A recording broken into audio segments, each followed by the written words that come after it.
Welcome, dreamers, to Dreamphilos, where thought meets stillness and paradox becomes your path to peace. Tonight, let the Dreamphilos deep thought paradox sleep guide you. A space where heavy minds grow lighter, where darkness isn't feared, but understood. If this journey soothes your soul, please like, share, and subscribe so more restless minds can find their way home. Remember, even a single night of rest can plant the seed for a brighter tomorrow. Now, let the descent begin. Have you ever laid awake at night wondering, why is it that some folks just cruise through life? Like everything just lines up for them, while others, they're born into storms they never asked for. Why is it that one house gets struck by lightning, and another sits quiet in the sunshine? Maybe, just maybe, you were told something growing up, that if you worked hard, followed the rules, kept your head down, and did right by people, life would be fair. But what if I told you that was never really true? What if it was just a story meant to help us sleep at night? So tonight, we're going to take a quiet walk, not to stir you up, but to gently pull back the curtain on one of the most deeply held beliefs we grow up with. The idea that life is fair, that good things happen to good people, that justice shows up when it's supposed to, that the universe keeps some kind of balance sheet. But let's slow down together. Breathe deep, and look at this with soft eyes, because once you see what's beneath the surface, you might never see the world the same way again. When we're little, we learn the rules in quiet ways. Say please and thank you, and people will be nice. Study hard, and you'll get the grade. Tell the truth, and justice will find you. And for a while, those promises feel like solid ground. They give us something to stand on, something to believe in, something that makes the world make sense. But then, life happens. You try your best, and still fall short. You do the right thing, and someone else cheats their way to the top. You're kind, and someone hurts you anyway. And that's when you feel it. Not loud, but deep. Like a quiet tear in the fabric of things.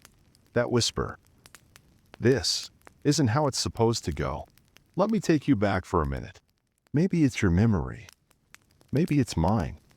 Maybe it's something we all carry. Picture a school playground. Sunlight cutting through the trees. Kids laughing. Shoes scuffing the blacktop. There's a race, the game.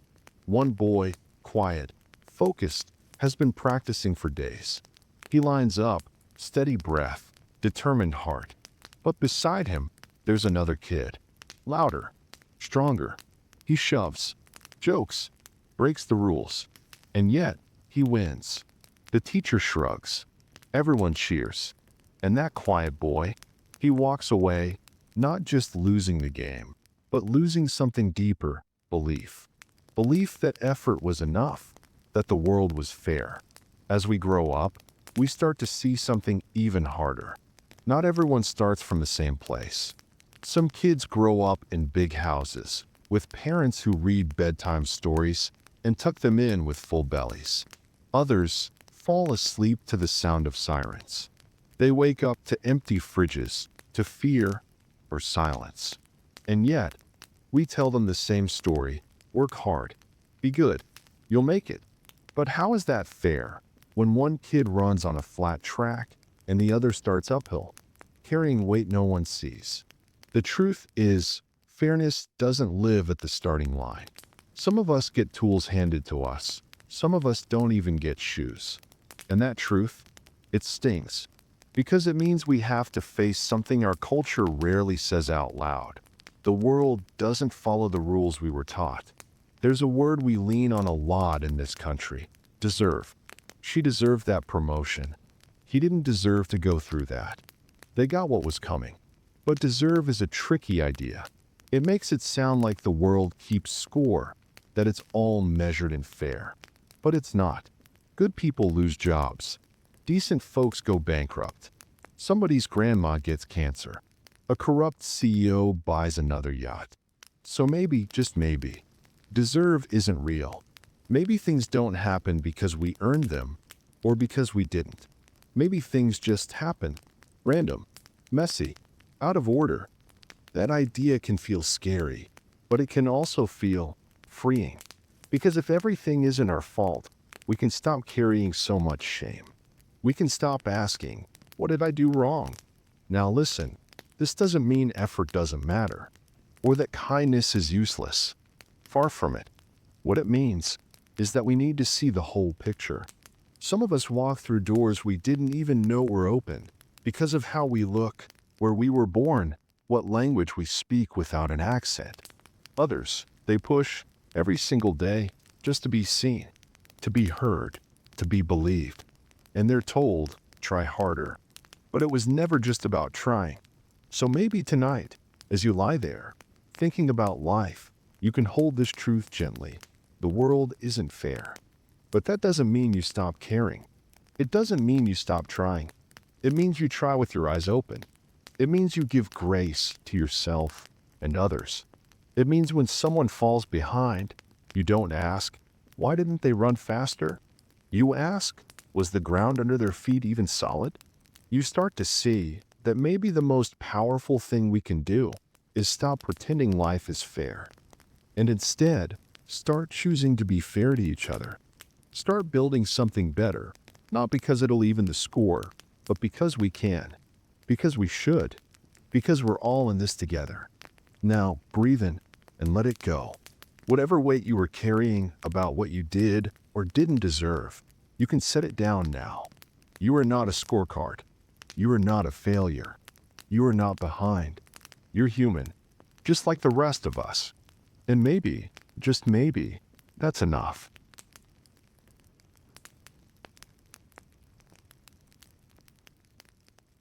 Close your eyes for a moment. Think about the last decision you made. Maybe it was what to eat for dinner, what shirt to wear, whether to keep scrolling, or finally, put your phone down. Now ask yourself, did you really choose it? Was it your conscious will, or something else, quietly choosing for you? Tonight, we're going to unravel something soft, but deep. The idea that we're always in control of our choices, when maybe, just maybe, so many of them were already chosen before we even realized we were choosing. This is the gentle, unsettling truth about free will. So let's settle in. Take a slow, deep breath and begin our journey inward, into the illusion of control and the quiet forces that shape us. From the time we're little, we're told we're in charge of our lives. You can be anything you want. Follow your heart. Make good choices. And we believe it because, of course, we want to believe it. There's something comforting about being the one behind the wheel. The idea that we're the authors of our own story. But what if we're not? What if, beneath the surface, our choices aren't quite as free as we think? Let me tell you a little story. A man walks into a bakery. He doesn't know what he wants, just that he's craving something sweet. He glances over the options: chocolate chip cookies, apple pie, brownies. Then, his eyes land on lemon cookies. Without thinking too hard, he picks one, takes a bite, smiles. Later, someone asks him, "Why the lemon cookie?" He shrugs. "I don't know," he says. "It just felt right." But what he doesn't remember is that when he was a kid, his grandma used to bake lemon cookies every Sunday. That smell, that taste was home. So did he really choose it? Or did that memory, tucked away deep, choose for him? We're born into a world already in motion. Long before we make our first big decision, we've already been shaped by the language we speak, the stories we hear, the beliefs passed down to us, the labels stuck on us. It's like background music playing in our heads our whole lives, so familiar, we barely notice it's there. We think we're choosing freely, but often we're just following a script that somebody else wrote. A script passed down by our culture, our family, our history. And those scripts don't just shape what we do. They shape what we want. Think about how you define success. Is it a big house in the suburbs? A nice car? Climbing the corporate ladder? But if you've been raised deep in the woods, or in a quiet monastery, or 1,000 years ago, would you still want those same things? Probably not. Because what we desire is shaped by what we've been shown. What we've been told matters. What we've been told to chase. What we've been told to fear. Your dreams, your goals, your identity are not formed in a vacuum. They're reflections, echoes of everything around you. And when you start to see that, really see it, it's humbling, but also kind of freeing. Now, let's talk about habits. Those tiny decisions we make every single day without even realizing. The time we wake up, how we respond when we're stressed, what we reach for when we're sad or lonely. So many of those choices are just grooves in our brain. Neural pathways carved by repetition, by comfort, by trauma. We don't choose them. They choose us. Again and again. Until one day, we pause and realize we've been living the same day on repeat.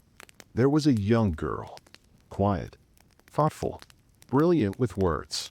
She dreamed of being a poet, but her family, hardworking, practical folks, told her that poetry wouldn't pay the bills. So she studied accounting. She was good at it, stable, respected. But sometimes, late at night, when the world was asleep, she'd sit by the window and write soft lines of verse that no one would ever read.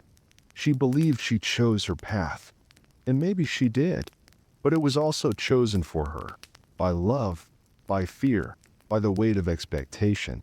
Imagine you were born an artist, but never handed a brush, never shown a canvas. Would you still become one? How many of your unlived dreams aren't failures of will, but failures of exposure? How many choices were never even on the table? And how many were already made for you by the paths you were never shown? Let those questions sit quietly with you, not to overwhelm you, but to awaken something soft, something curious, something kind. Here's the twist in the story. Just because our choices are shaped doesn't mean they're meaningless. In fact, the moment we become aware of those invisible forces, we gain a different kind of power. A quiet, gentle power. The power to pause, to question, to rewrite the script. Not all at once, not perfectly, but slowly, choice by choice. Because free will isn't an on-off switch. It's a spectrum. At one end, we're reactive, conditioned, running on autopilot. At the other, we're intentional, awake, choosing with care. And most of us live somewhere in between. So be kind to yourself. You're not a puppet, but you're not a god either. You're a traveler, learning which roads were chosen for you and which ones you still get to choose. So as you rest tonight, release the pressure to be perfectly free. Just float for a while in the quiet sea of memories and moments that made you who you are. Not to hold you back, but to help you understand. You're not broken for choosing what's familiar. You're not weak for being shaped by your past. You're human, beautifully shaped, beautifully shaping. Every single day, sleep now, softly, without needing all the answers.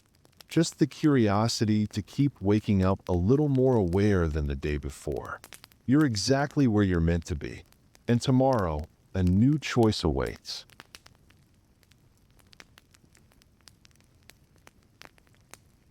Let's begin with a question. When was the last time you felt truly heard? Not just nodded at, not just waited on while someone planned their reply, but really, truly heard? Where your words landed softly in someone else's heart, and they just sat with you, without fixing, without judging, without looking at their phone, just listening. It's rarer than we think, and more powerful than we realize. Tonight, we're going to explore a quiet truth that lives between conversations, beneath eye contact, inside the pauses we often rush to fill. A truth about how we've forgotten to listen to each other and to ourselves. So take a deep, slow breath and allow yourself to sink gently into this night's reflection.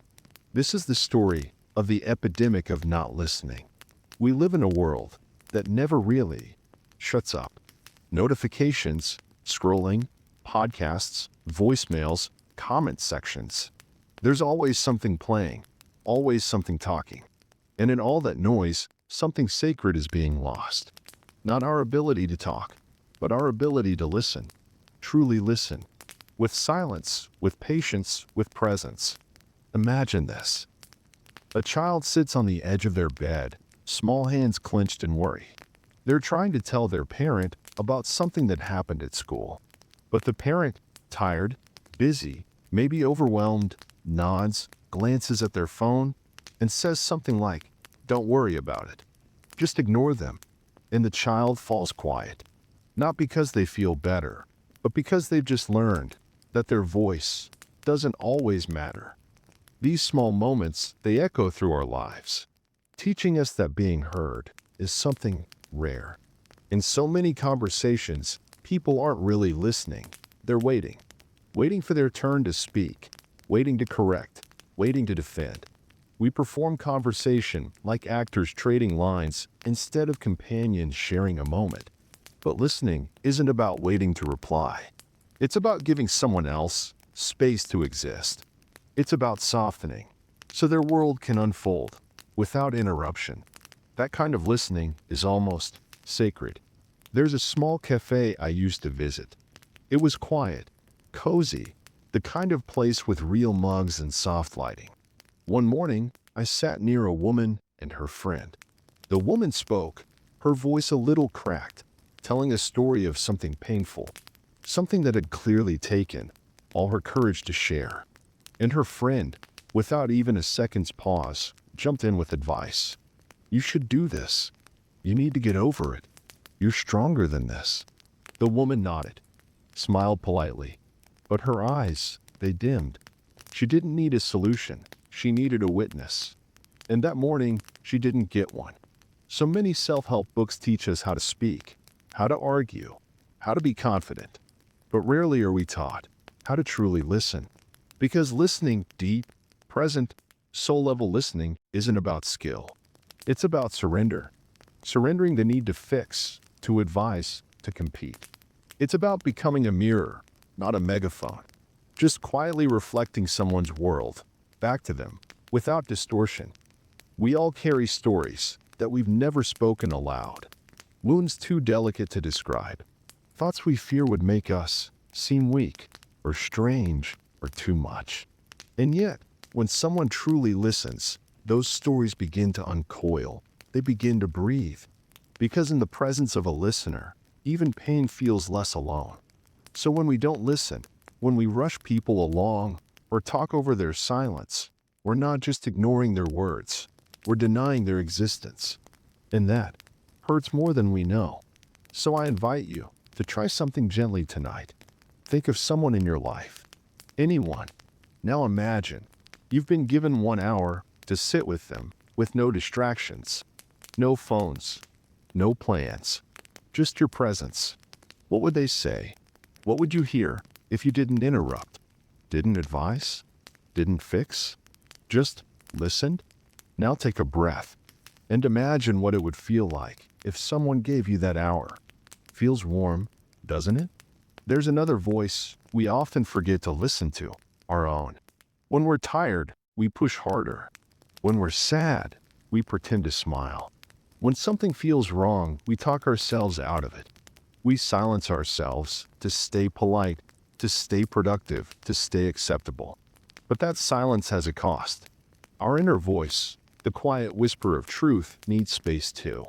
And the first step to hearing others is learning to hear ourselves. Everything in the world today urges us to go faster. Faster replies, faster decisions, faster content. But listening asks us to slow down, to wait, to be still long enough for someone's truth to catch up to their words. It's uncomfortable at first, because silence feels awkward. But in that silence, magic happens. People reveal themselves, hearts open, healing begins. All in the quiet, all in the space between what we say. So tonight, as your body sinks deeper into rest, let go of the need to speak. Let go of the noise, the scrolling, the explaining, the arguing, and simply listen to the hum of your breath, to the tiny spaces between your thoughts, to the quiet parts of your soul you've ignored for too long. Because listening isn't just something we do for others. It's something we do for ourselves. And in this stillness, you are heard. By the stars, by the night, by the part of you that's been waiting patiently to be noticed. So rest now, knowing that your story matters. Your voice matters. Even in silence, especially in silence.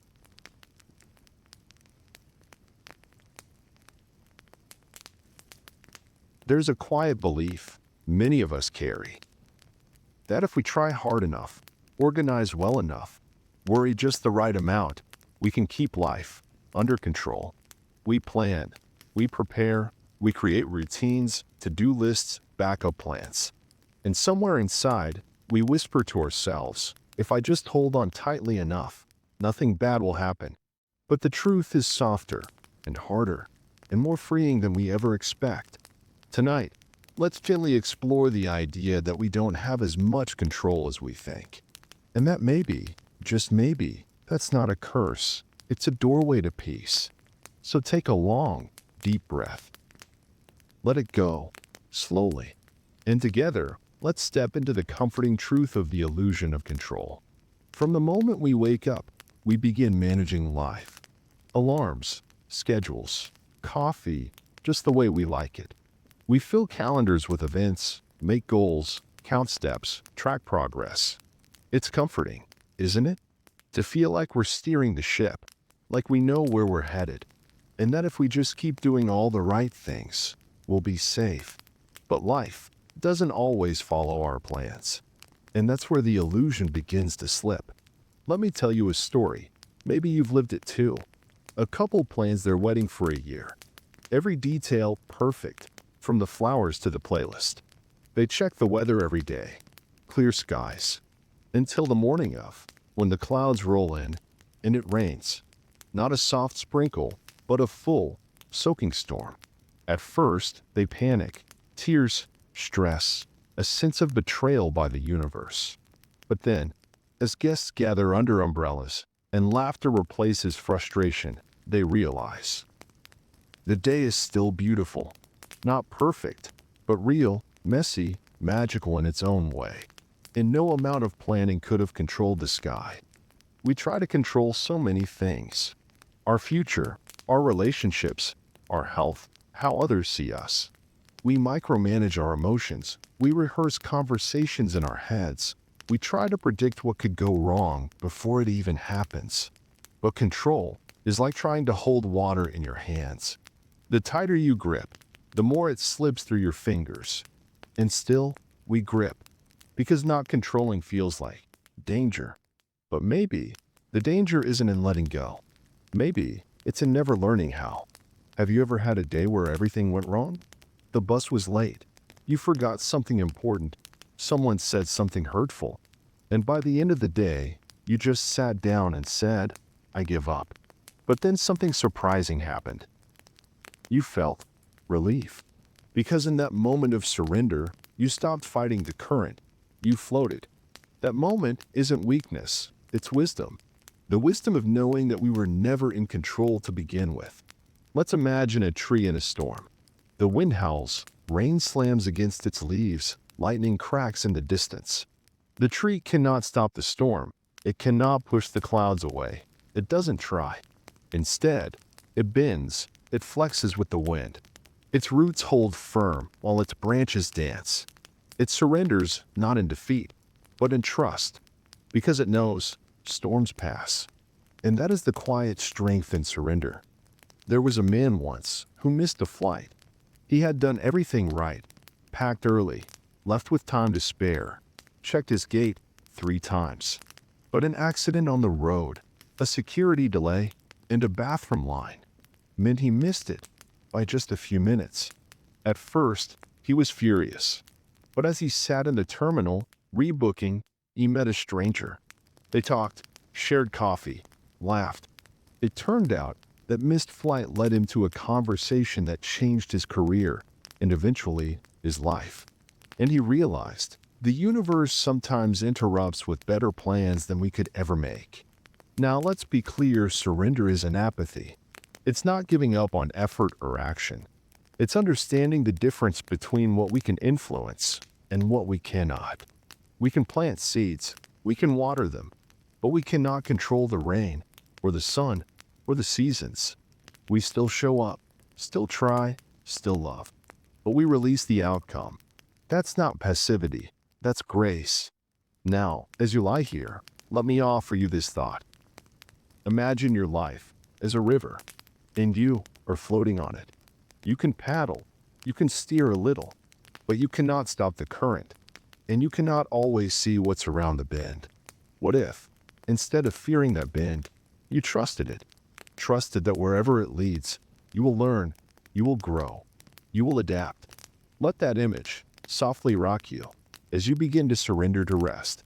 We often think peace comes from knowing everything, knowing what's next, knowing why things happen, knowing how to prevent pain. But real peace comes from the opposite. It comes from saying, I don't know, and being okay with that. It comes from releasing the tight fist and opening your hand, and finding that life still holds you, that you're not falling, you're floating. So tonight, if your mind tries to plan, to fix, to manage, just smile at it. Thank it for trying to keep you safe. And then let go. Trust that the world will spin even as you sleep, that your heart will beat even when you don't think about it, that life will find its way without your constant control. And in that surrender, you'll find something beautiful, not perfection, but peace. So breathe in and let it go. You don't have to hold the world tonight. It will keep turning. And you, gentle soul, you can rest. You've done enough. Have you noticed how quiet has become uncomfortable? How stillness now feels like a strange foreign land? We fill every moment with movement, with noise, with something to do. And yet, somewhere beneath all that motion, there's a deeper part of you whispering softly. Can we just stop? Tonight, we're going to slow everything down. Not just your breath, not just your thoughts, but the endless motion you didn't even realize was keeping you from yourself. Let's drift together into the gentle truth behind the addiction to busyness. Because sometimes what we call productivity is just a way to avoid the silence. We live in a culture that glorifies busyness. Grind, hustle, stay productive, keep pushing. We measure our worth by how much we do, how full our calendars are, how exhausted we feel at the end of the day. But deep down, something doesn't feel right. We're tired, not just physically, but soul deep tired. And yet, we keep moving. Why? Because slowing down feels like failure. And that's the first trap. How often do we say it? Sorry, I've just been so busy. I would, but I'm swamped right now. I'll slow down once things calm down. It's the perfect excuse because it's socially accepted, even admired. But sometimes, I'm busy isn't just about work. It's a shield, a soft, polite way to avoid the hard conversation, the ache we haven't addressed, the part of us that's hurting. Busyness drowns out the whispers, and that's exactly what makes it addictive. There once was a woman who worked hard every day, not because she had to, but because stopping scared her. She filled her time with tasks, meetings, plans. She was admired, respected, busy, but each night, when the house was quiet and the inbox was empty, and there was nothing left to distract her, she felt it. A tightness in her chest, a question she never dared ask. Who am I when I'm not doing something? And that question was louder than any alarm clock. Stillness is uncomfortable, because in stillness, truth appears. In stillness, we begin to hear the questions we've muted for years. Am I happy? What do I really want? Why do I feel so alone? Busyness is like a wall we build to protect ourselves from those questions. But the longer we avoid them, the louder they become. Stillness isn't empty, it's full of everything we're not facing. But facing it is the beginning of healing. So let's try something now. Close your eyes. Take a slow, deep breath. And imagine a day with nothing on your calendar. No obligations, no notifications, no pressure to perform. Just space. Just time. Just you. How does that feel? Do you feel peaceful or panicked? Does your mind rush to fill the silence? Or can you sit and simply be? Whatever your answer, that's okay. You've simply discovered your current relationship with rest. And that awareness is everything. It feels good to be needed, to be busy, to be useful. But busyness, like any addiction, offers only temporary comfort. The long-term cost? Disconnection, exhaustion, a lost sense of self. Because when you're always doing, you forget how to just exist. You forget that rest isn't a reward. It's a right. And productivity doesn't define your worth. Your value is not in your output. It's in your presence. I remember once, years ago, I had a day with no plans. No meetings, no deadlines, no urgent calls. At first, I panicked. I paced. I reached for my phone 10 times. But then, I went for a walk. No destination, just slow steps. I noticed how the trees swayed, how the wind carried the scent of rain, how I could hear my own breath again. And in that space, I didn't feel empty. I felt whole, not because I did anything, but because I stopped and simply existed. That day was not wasted. It was sacred. This might be hard to hear, but sometimes we stay busy because slowing down means feeling something we've worked very hard to avoid. Grief, loneliness, regret, uncertainty. These feelings live in the silence. And the faster we move, the less we feel. But healing only happens when we stop running, when we sit still long enough to hear what our hearts have been trying to say. And sometimes, what they say is this: please, rest. Stillness isn't laziness. It's medicine. It's where you find your truest self, beneath the noise, beneath the roles you play, beneath the tasks and the goals and the grind. Stillness is where clarity lives, where creativity awakens, where peace returns. It's not something you have to earn. It's something you already deserve. Right here, right now. Even as you listen to this, you're practicing stillness. You're healing. So tonight, let this be your permission slip. To stop, to breathe, to not achieve anything. Let go of the guilt that whispers you should be doing more. Let go of the schedule spinning endlessly in your mind. You are not a machine. You are a soul, a gentle, complex, beautiful soul. And you don't need to prove your worth by staying busy.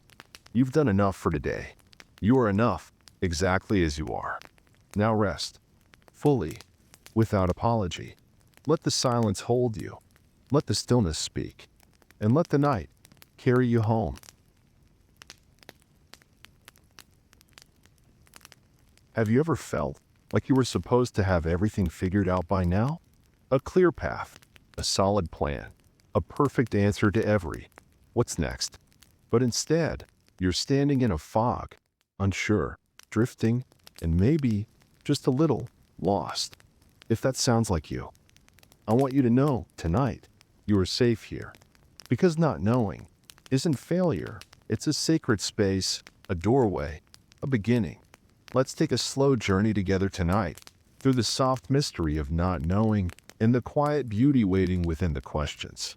So settle in, let go, and let's drift together. Imagine a traveler, not a bold adventurer with a map and compass, but a quiet wanderer with no destination in mind. They walk through a forest, a place so still, you can hear the wind shift through the trees like whispers. Each step is uncertain, yet soft. And the path ahead? Not marked, not lit, just there, unfolding. That traveler is you, is me, is all of us, in the spaces between where we've been, and where we're going.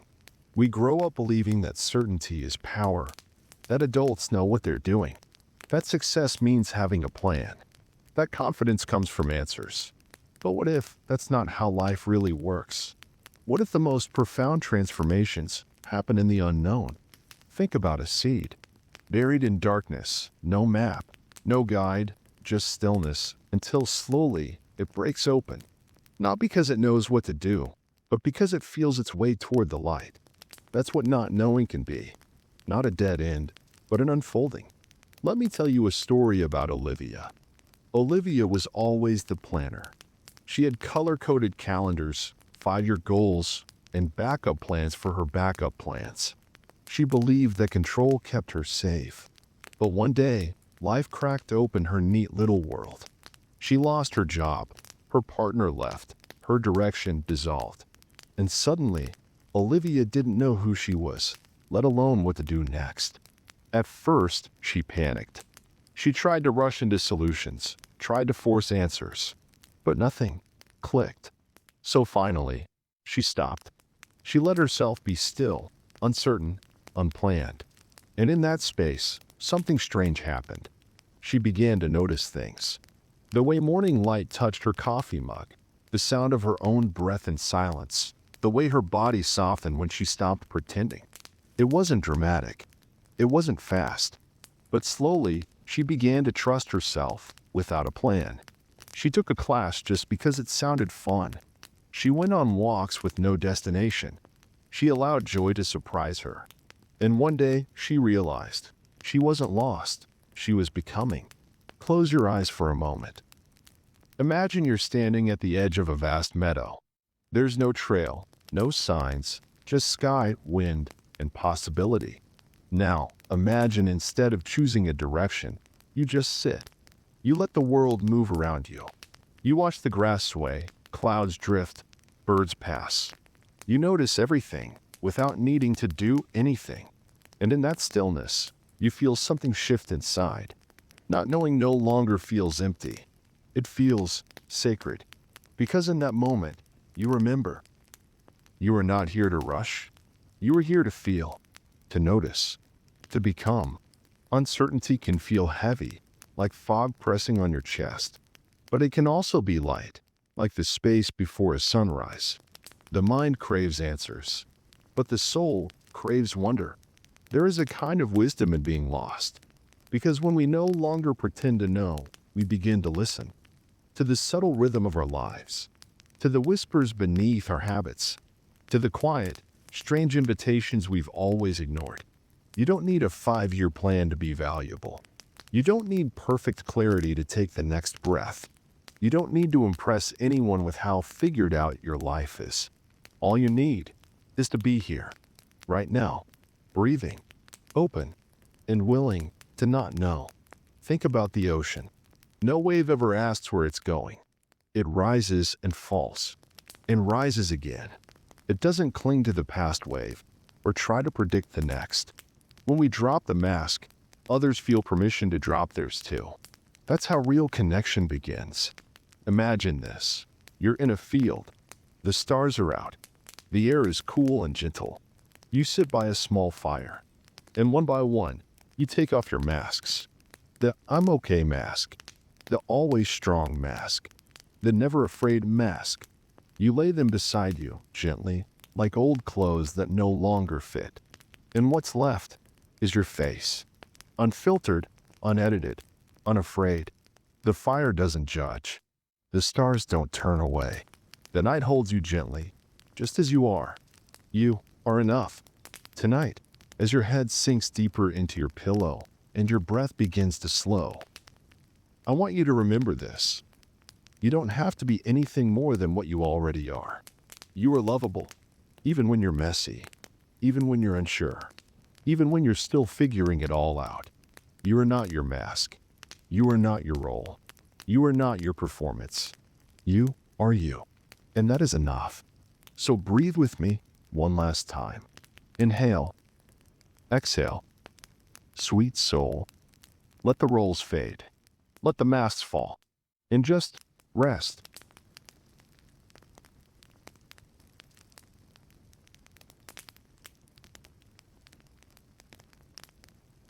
Have you ever felt like you were supposed to have everything figured out by now?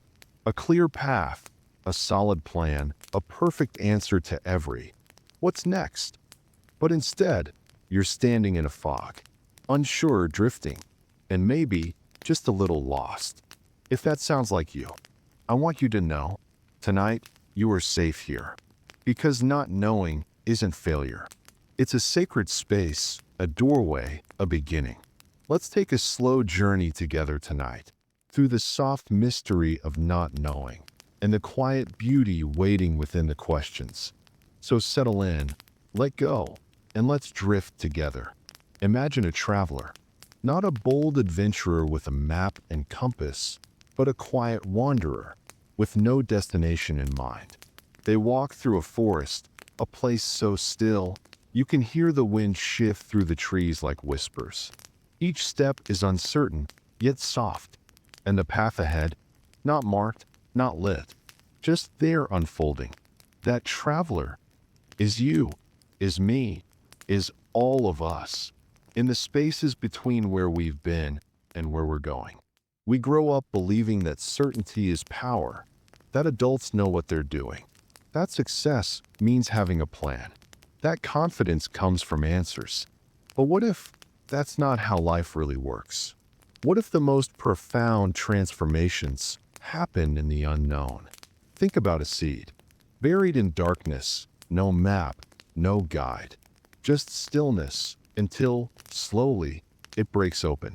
Not because it knows what to do, but because it feels its way toward the light. That's what not knowing can be. Not a dead end, but an unfolding. Let me tell you a story about Olivia. Olivia was always the planner. She had color-coded calendars, 5-year goals, and backup plans for her backup plans. She believed that control kept her safe. But one day, life cracked open her neat little world. She lost her job, her partner left, her direction dissolved.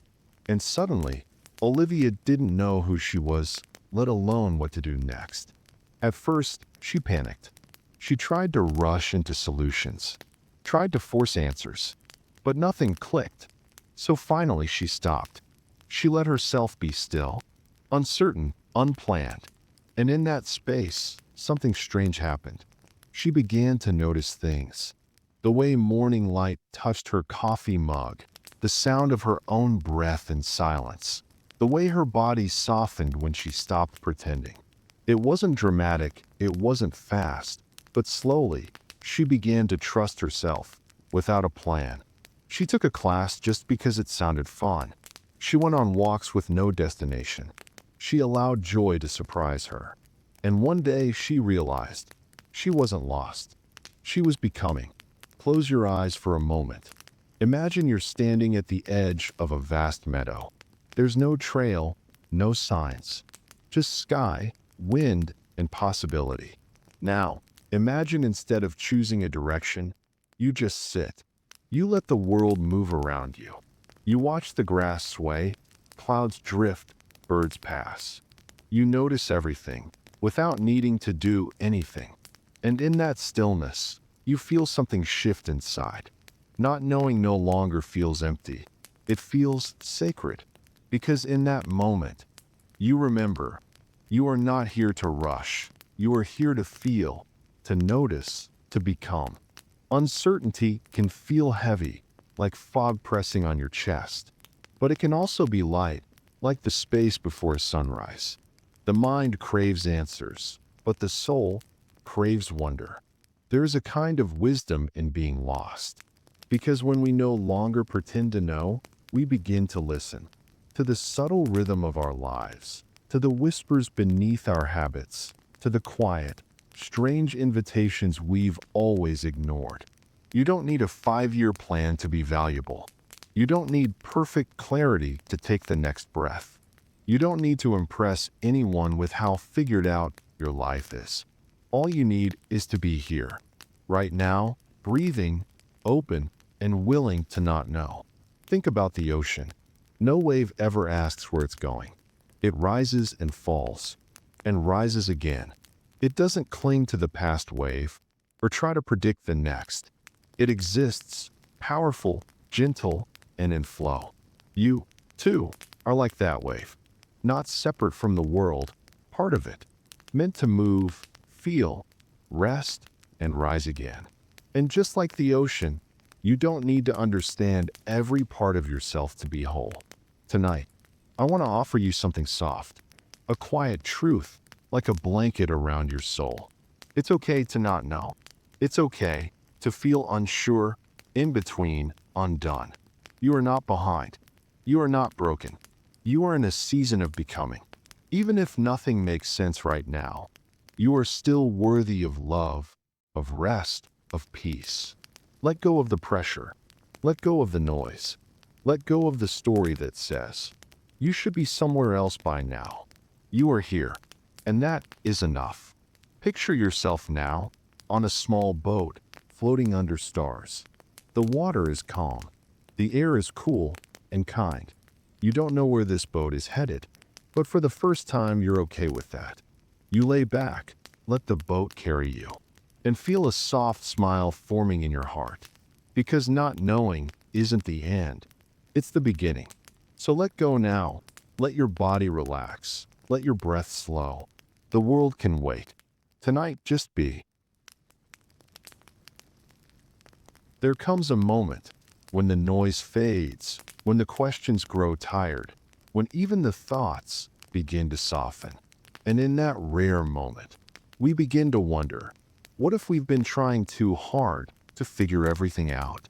What if the peace we seek isn't in the answers, but in the surrender? So tonight, let's not solve anything. Let's not chase clarity. Let's not strive. Instead, let's rest. Let's lie down in the middle of life's mystery and simply be. Imagine this. You're sitting in an open field, surrounded by tall grass, swaying gently in the night breeze. The stars above twinkle like tiny windows into something greater, something vast, unknown, and comforting. There's no agenda here, no goal, no list of things to fix. Just you, the night, and the deep, beautiful silence of being alive. The world, for once, doesn't need anything from you. And in this sacred quiet, you realize something. You were never meant to carry it all. Life is strange, isn't it? So many moving parts, so many expectations, so many invisible rules we try to follow. We're told to be productive, to be successful, to be happy all the time. And yet, deep down, there's a longing, not for more answers, but for permission to let go, to stop running, to stop trying to fix yourself, to stop pretending that life is supposed to make perfect sense. Because truthfully, it rarely does. There was a woman named Sarah. She was thoughtful, smart, driven. She worked hard, took care of others, and tried to always do the right thing. But inside, she felt a quiet ache, a sense that life was passing by while she was busy chasing meaning. So one day, she did something radical. She stopped. She turned off her phone. She canceled her plans. She sat on the floor of her living room and did nothing. At first, it felt terrifying. She felt useless, empty. But then, she noticed something. The way sunlight warmed the wall, the tiny movements of her cat, the rhythm of her breath, the way her chest rose and fell without her needing to try. And in that space, she remembered something she'd forgotten. She was alive. And that was enough. We spend so much of life trying to get somewhere, some future version of ourselves, some perfect situation, some imaginary finish line. But what if this moment, this breath, was never the obstacle, but the destination? You don't need to solve your entire life tonight. You don't need to have all the answers. What you need, what you deserve, is rest. A quiet moment to exist, to stop trying, to just be. Let's try something together. Close your eyes. If they're not closed already, take a slow, soft breath in through your nose. Let your shoulders drop and exhale gently through your mouth. Do that again. Inhale, hold for a moment, and exhale, Feel your body beginning to soften. Feel the thoughts gently drifting, like leaves on a stream. No rush, no push, just flow. Think about the moon. It never hurries. It doesn't rush to rise or force itself to shine. It just appears when it's time, and when it does, it lights up the entire sky. You're like that too. You don't need to try so hard to glow. The flowers bloom without ambition. The tides shift without planning. The stars shine without understanding what they are. And yet, we humans try so desperately to control it all. But there is beauty in not knowing. There is freedom in surrender. There is peace in simply breathing. Now imagine yourself sitting by a small river at twilight. The sky is painted in soft purples and blues. The water is cool, steady, and kind. You place your hand into the river, and you let go of a small leaf. It floats away without resistance, without fear, just trust. That leaf is every thought you're holding tonight, every worry, every what if, every should have, and what's next. Let them drift. Let the river carry them. You don't have to hold them anymore. Here's something nobody tells us growing up. Peace doesn't come from having it all together. It comes from allowing things to be a little messy and loving yourself anyway. You are not broken because you're tired. You are not lost because you feel unsure. You are human. And being human means feeling it all. The confusion, the chaos, the beauty, the joy. All of it is part of your story. And it doesn't need to make perfect sense. Let's go somewhere now. You're lying in a field of tall, soft grass. The sky above is dark and endless. Stars scattered like wishes. The earth beneath you is warm, like a soft hug. You place your worries beside you, one by one. Your thoughts, your regrets, your unanswered questions. They're not gone, but they're not yours to carry right now. This moment is only for you. To breathe, to feel, to drift. You are held by something greater, by life, by the universe, by the mystery itself. And in that surrender, you are whole. Tonight, don't ask for answers. Don't beg for clarity. Ask only for softness, for rest, for the quiet reminder that being alive, just being alive, is miraculous enough. You've done enough today. You are enough. You don't need to do to be worthy of peace. So let go. Sink deeper into the bed. Let the air cradle your lungs. Let your thoughts dissolve like sugar in warm tea. And if tomorrow still feels uncertain, remember this. You are allowed to not know. You are allowed to pause. You are allowed to just be. Gentle soul, you are safe now. You are loved. You are home.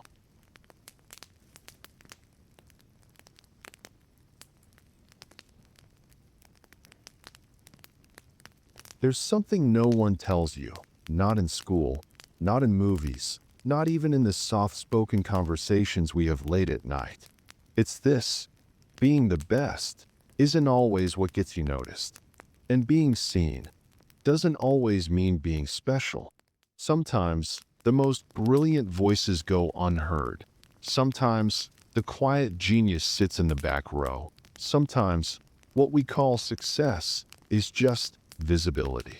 So tonight, let's unravel this truth together, gently, with no judgment, just curiosity and calm.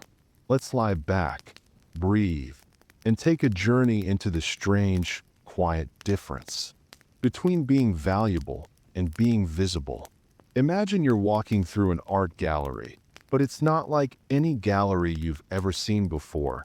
It stretches endlessly in every direction. Each painting is suspended in midair, floating, glowing softly. Some are bold and loud. Some are tiny and hidden in corners. Some shimmer under golden light, while others sit in shadow, barely seen. But every piece, every single one, was created with love. Now imagine that only the paintings near the spotlight are ever talked about. Only the ones that happen to be hung near the front are called great. Not because they're better, just because they're easier to see. This is how the world works more often than we'd like to admit. From a young age, we're taught to work hard, to be the best, to dream big. But no one explains that the world doesn't always reward talent, or kindness, or even brilliance. It rewards what's visible, the loudest voice in the room, the person who knows how to shine under the spotlight, the one who learned how to play the game. And if you're someone who's quieter, slower, softer, you might wonder if you're falling behind. But tonight, I want to tell you something you may have never heard. You're not behind. You're not less. You're not invisible to what really matters. Let me tell you about Jonah. Jonah was a poet, not a famous one, not even a published one. He wrote in notebooks he kept in a shoebox under his bed. He scribbled verses on napkins during his lunch breaks. He poured his heart into words, even though no one ever read them. He once told a friend, "I don't think the world needs my poems." And the friend replied softly, "Maybe not the whole world, but I do." That friend kept one of Jonah's poems in her wallet. For 10 years, it helped her through a divorce. It helped her through grief. It helped her stay alive. Jonah never became successful. He never trended. He never got millions of eyes. But he changed a life. And that is real. Close your eyes now and picture a garden, hidden behind a stone wall where no one ever visits. Inside, the flowers bloom wildly, untamed, vibrant, alive. There's no audience, no cameras, no applause. And yet, the flowers bloom anyway, because they weren't made to be seen, they were made to be. Now ask yourself, what if your value isn't in how visible you are, but in how true you are? We live in a world of algorithms, followers, filters, and applause. But attention isn't love, and visibility isn't worth. Some people shine under spotlights because they fit a mold. Others glow quietly in the dark, radiating a truth no one's quite ready to hear. There are musicians no one has heard, who write melodies that could heal 1,000 hearts. There are teachers in forgotten schools, who ignite minds every single day. There are caretakers, volunteers, quiet souls who offer kindness with no audience. And they may never trend, but their success is sacred. Not loud, but real. Take a deep breath with me now. Inhale. Feel the air enter gently. Hold it, just for a moment. And exhale slowly, letting it all go. Again, inhale peace. Exhale pressure. Inhale softness. Exhale self-judgment. Right now. There's nothing to prove, no one to impress. Only your breath, only this moment, only you. Success has become a race, to be the first, the loudest, the most seen. But what happens when you stop running? What happens when you allow yourself to grow in your own time, even if no one is watching? There is a different kind of success, one that's quiet, slow, invisible to the world, but deeply felt within. Now imagine yourself in a cabin, deep in the woods. No phone, no pressure, no audience. There's a fire crackling, a warm blanket wrapped around your shoulders, a journal on the table with pages still blank. You pick up the pen, you begin to write, not for fame, not for likes, not for anyone's approval, just for you. The warmth in your chest, the stillness in your breath. That's what real success feels like. Peace, truth, freedom. Tonight, you don't need to compare. You don't need to chase visibility. You don't need to be seen to be worthy. You're not here to impress. You're here to express, to live, to feel, to love. Whether 10 people notice you, or 10 million, you are still whole, still enough, still a light, even when no one's looking. So as your eyes grow heavier, as your body begins to soften, let this be your mantra. My worth is not measured by attention. My truth shines, even in the dark. Success isn't what they told you. It's not followers or trophies or trends. It's showing up as yourself, living honestly, loving deeply. It's staying kind when the world tells you to compete. It's resting when the world tells you to grind. It's writing a poem no one reads and knowing it still mattered. You still matter, just as you are, seen or unseen. Have you ever done something kind and waited, maybe just a little, for something kind to come back? A thank you, a smile, a return of warmth. But instead, you were met with silence, coldness, or even cruelty. And maybe, in that moment, you asked yourself the question that lives inside all of us, quietly. Does kindness even matter? Tonight, we're going to walk gently into that question, not to answer it with logic, but to feel it, to understand it in a deeper, quieter way. So close your eyes, let the weight of the day fall from your shoulders, and let's begin. Imagine you're sitting at a bus stop, late at night. It's quiet, no cars, just the distant hum of a city falling asleep. Next to you, a stranger drops their bag, groceries spill everywhere. You help, not because anyone's watching, not for applause, just because it's the right thing. But the stranger doesn't smile, doesn't say thank you, just picks up their things and walks away. And for a moment, you feel foolish. But then, you look up at the night sky, and something about it feels soft, like the universe saw, even if the world didn't. The truth is, the world doesn't always reward kindness. In workplaces, strategy often wins over sincerity. In competition, coldness can look like confidence. And in a world full of noise, the quiet acts of love can go unnoticed. You hold the door open, and someone walks through without even looking. You give your time, and it's taken for granted. You forgive, and they hurt you again. So why keep doing it? Why be kind at all? Let me tell you about a man named Thomas. Thomas worked at a nursing home. He wasn't paid much. Most people barely noticed him. But every evening, he would sit with the residents, read them poetry, hold their hands, sing softly to those who couldn't speak anymore. He did it quietly, privately, without expecting praise. One day, a nurse asked, "Why do you keep doing all this? No one even notices." And Thomas just smiled and said, "They may not remember me, but in those moments, they feel loved." Years later, one of the residents passed away.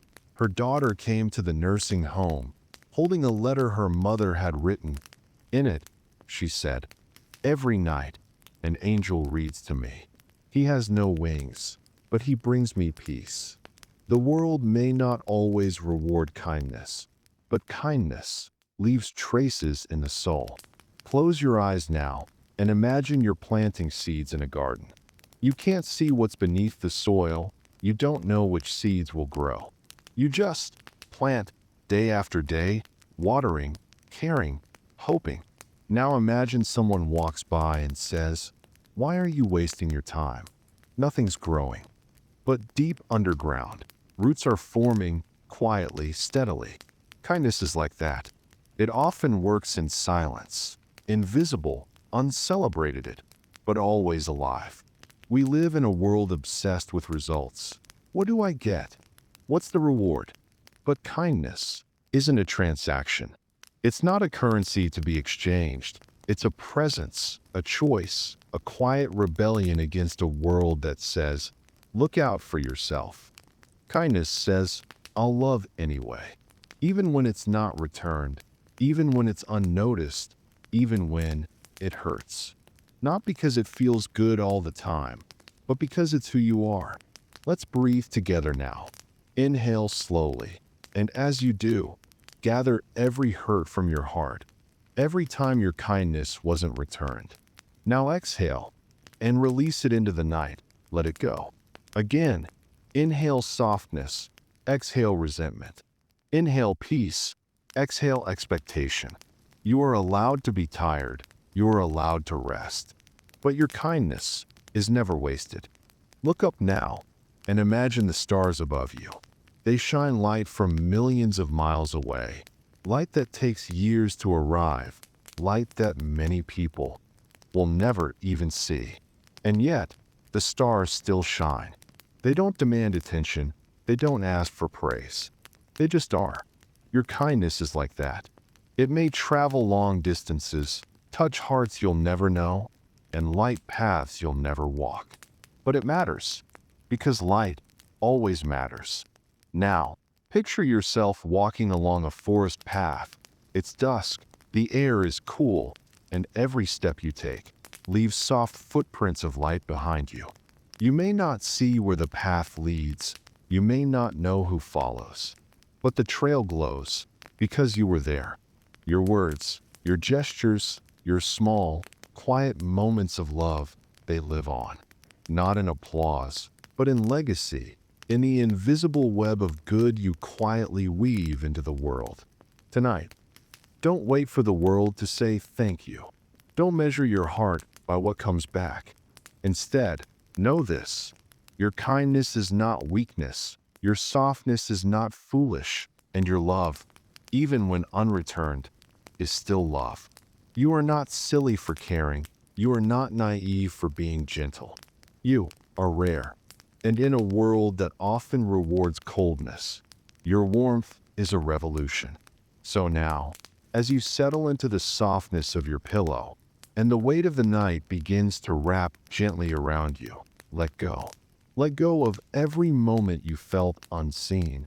Let go of the times your kindness felt wasted. They weren't. You made the world softer, even if no one told you. And that is something no cruelty can erase. So sleep now with a heart that is gentle, brave, and still whole. You matter, you are loved, and your kindness lives on, even in the silence. Just let yourself settle for a moment. No need to rush. This is your space, your time, to just drift into thought. Now, close your eyes. If you haven't already, breathe slowly. Inhale through your nose. Hold it just a second, then let it go. Tonight, we're going to explore a strange, quiet truth.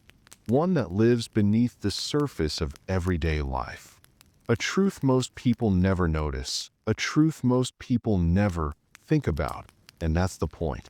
Because most people are not thinking, they're reacting, not because they're foolish or lazy, but because the world is just so loud, so overwhelming, so fast.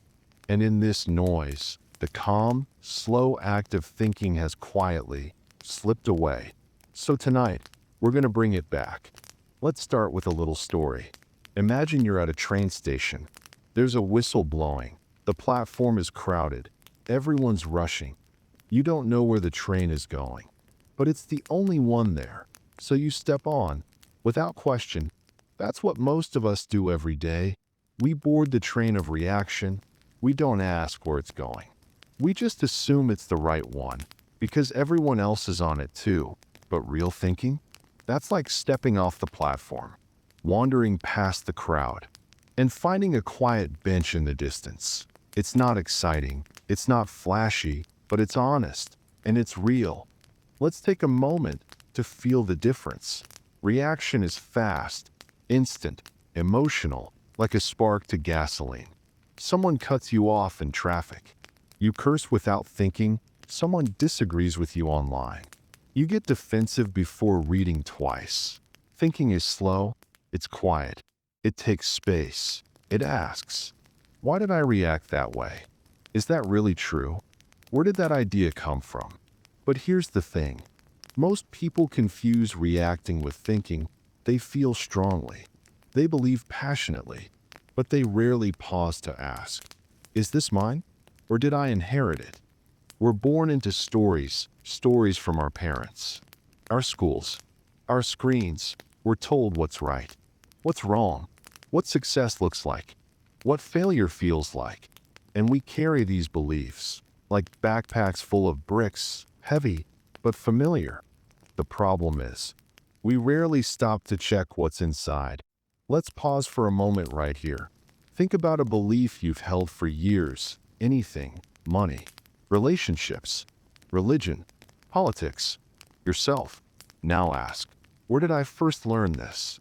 Was I even thinking or just absorbing? This isn't about blame. It's about awareness, about choosing to think instead of just reacting in today's world. Everything is built to keep you reacting. Social media, clickbait headlines, outrage marketing. The faster you react, the more time you spend, the more money they make. That's not a conspiracy. That's just business. But the cost isn't money. It's deeper than that. It's your attention, your presence, your ability to think clearly. It's being lost in a sea of constant noise, never realizing you've forgotten how to swim. Real thinking is sacred. It's not glamorous. It doesn't trend, but it builds depth, insight, wisdom. It happens in long walks without your phone, in staring at the ceiling at 2 a.m., in journaling your fears, your thoughts, your dreams.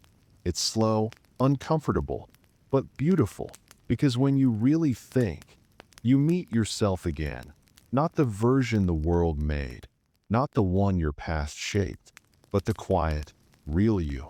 Underneath it all, thinking is lonely. Let's be honest.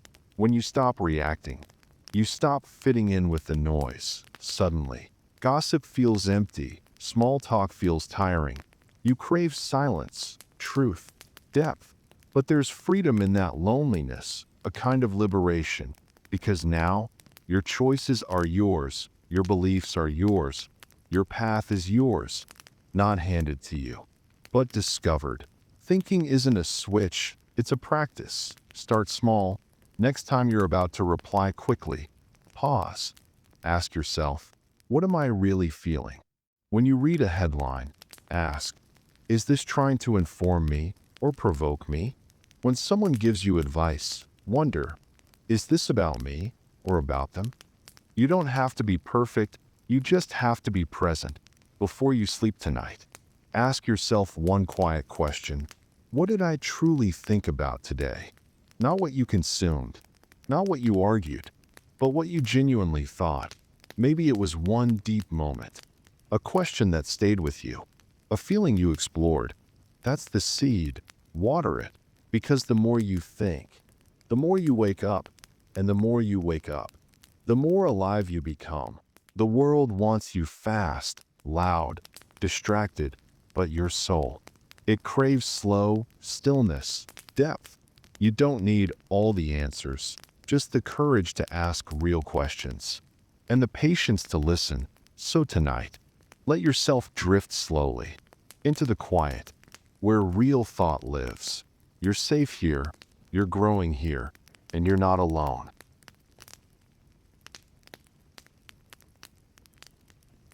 Tonight, let's step into a quiet space again. Somewhere still, somewhere deep, somewhere soft enough for your heart to unfold. Because in this world of flashing lights, buzzing headlines, and voices always shouting over each other, it's rare to find stillness, even rarer to find truth. But not because truth is hidden, not because it's far away, but because truth is often boring. And lies? Well, they're much more fun. But that fun comes at a cost, so take a slow breath with me. Let it fill you gently, because tonight we're going to unspool this thought, thread by thread, like a quiet unraveling at bedtime. Why do we crave lies dressed as entertainment, more than we crave reality dressed in silence? And how do we begin to see clearly again? Let's begin, like all things worth beginning, with a story. Imagine a room. It's dark, soft, lit by a single candle. The candle doesn't dance, it doesn't crackle, it doesn't explode. It just glows, warmly, steadily, truthfully. Now, imagine fireworks outside, loud, dazzling, explosive. They burst into the sky with color and noise. They demand your attention, and they get it, because between the candle and the fireworks, Which one makes you turn your head? The world is full of fireworks, lies wrapped in drama, half-truths soaked in emotion, exaggerations that feel so good to believe. But the candle? That's the truth. It doesn't need to shout, but it also doesn't chase you. You have to sit with it. And most people don't want to. We live in a world where clicks matter more than clarity, where attention is currency, and the fastest way to get attention is to stir emotion, not facts, not nuance, not careful explanation, but feelings, fear, anger, outrage, excitement. These are the emotions that fuel virality. Think about it. You scroll past a calm, factual post, but stop for the one that says, "Everything you know is a lie." You ignore a careful essay, but click on. Shocking new discovery will change your life forever. We're not bad for doing this. We're just wired that way. And the internet? It knows it. It's not that truth is rare. It's just that truth is quiet. And the algorithm doesn't reward quiet. There's a deep psychological reason this happens. Our brains evolved to survive, not to be accurate. We notice danger, we remember threats, we're drawn to patterns, even if they're false. Why? Because thousands of years ago, being wrong about a tiger could mean death. Being right about a rumor could mean safety. Fast forward to now, and those same instincts are still here.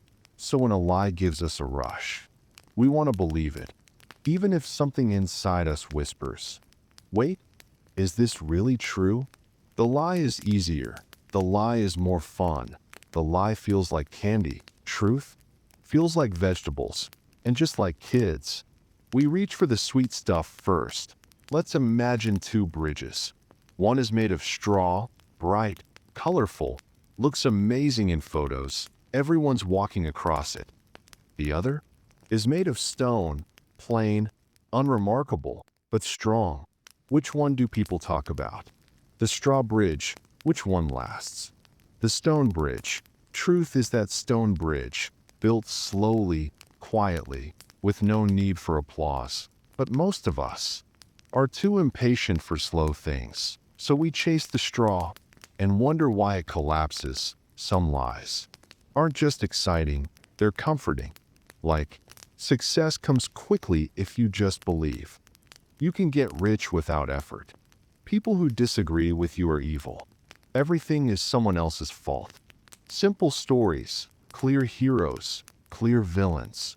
No complexity, no gray area, but truth? It's rarely black or white. It's messy. It takes effort to understand, and it often says, you might be part of the problem.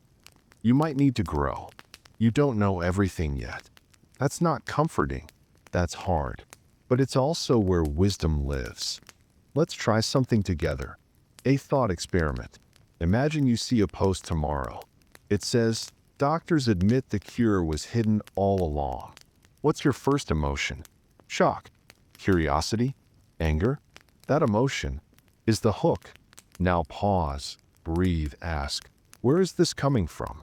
Is this backed by evidence? Does this want me to react or reflect? Just like that, you've shifted from consumer to thinker, from reactor to reflector. That's how the spiral slows. That's how the truth starts to shine, not with fireworks, but with candles. There's a reason journalists struggle to get attention with real news. There's a reason scientists get ignored, because real knowledge is slow to explain. It comes with doubt. It admits mistakes. It doesn't promise magic. And that makes it feel boring. But what if we change that? What if boring was rebranded as beautiful? What if slow was sacred? What if we crave depth, the way we crave drama? It starts with what we choose to feed our minds. Every time we share something, we cast a vote, not just for what we believe, but for the kind of world we want. If we share lies because they're fun, we make the world a little louder, a little more divided, a little more fake.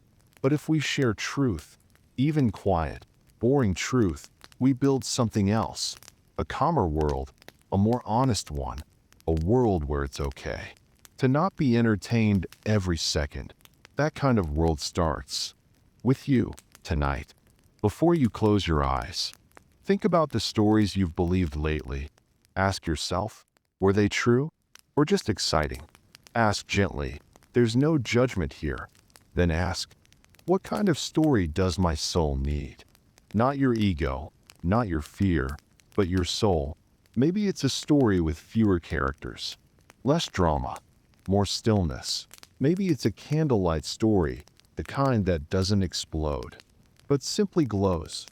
If so, you're already on your way back to truth. The world is loud. It will always prefer glitter to gold, flash over foundation, emotion over understanding. But you can choose otherwise. You can choose to look again, to read again, to ask again, and most of all, to slow down. Because while lies run fast, truth walks with you, patiently, quietly, faithfully, and every time you pause, breathe, and ask, you invite it closer. So tonight, sleep gently.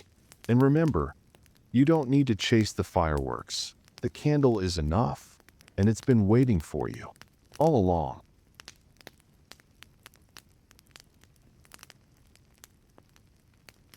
Close your eyes, if they're not already closed. Let your hands rest softly at your side. Take a slow, gentle breath. Hold it for a moment, then let it go. There you are. You've arrived again in this quiet place, where the world outside begins to dim, and the deeper world within begins to glow. Tonight, we won't rush. We won't panic. We won't dramatize. But we will reveal. Because somewhere between your phone, your laptop, your late-night scrolls, someone, somewhere, is quietly watching. Not to hurt you, not to haunt you, but to shape you, to steer you, to know you, sometimes better than you know yourself. The truth is, you're being watched more than you know. And tonight, we'll explore how and why in the calmest way possible. Together, softly, step by step. Imagine a mirror. But this one doesn't reflect your face. It reflects your behavior.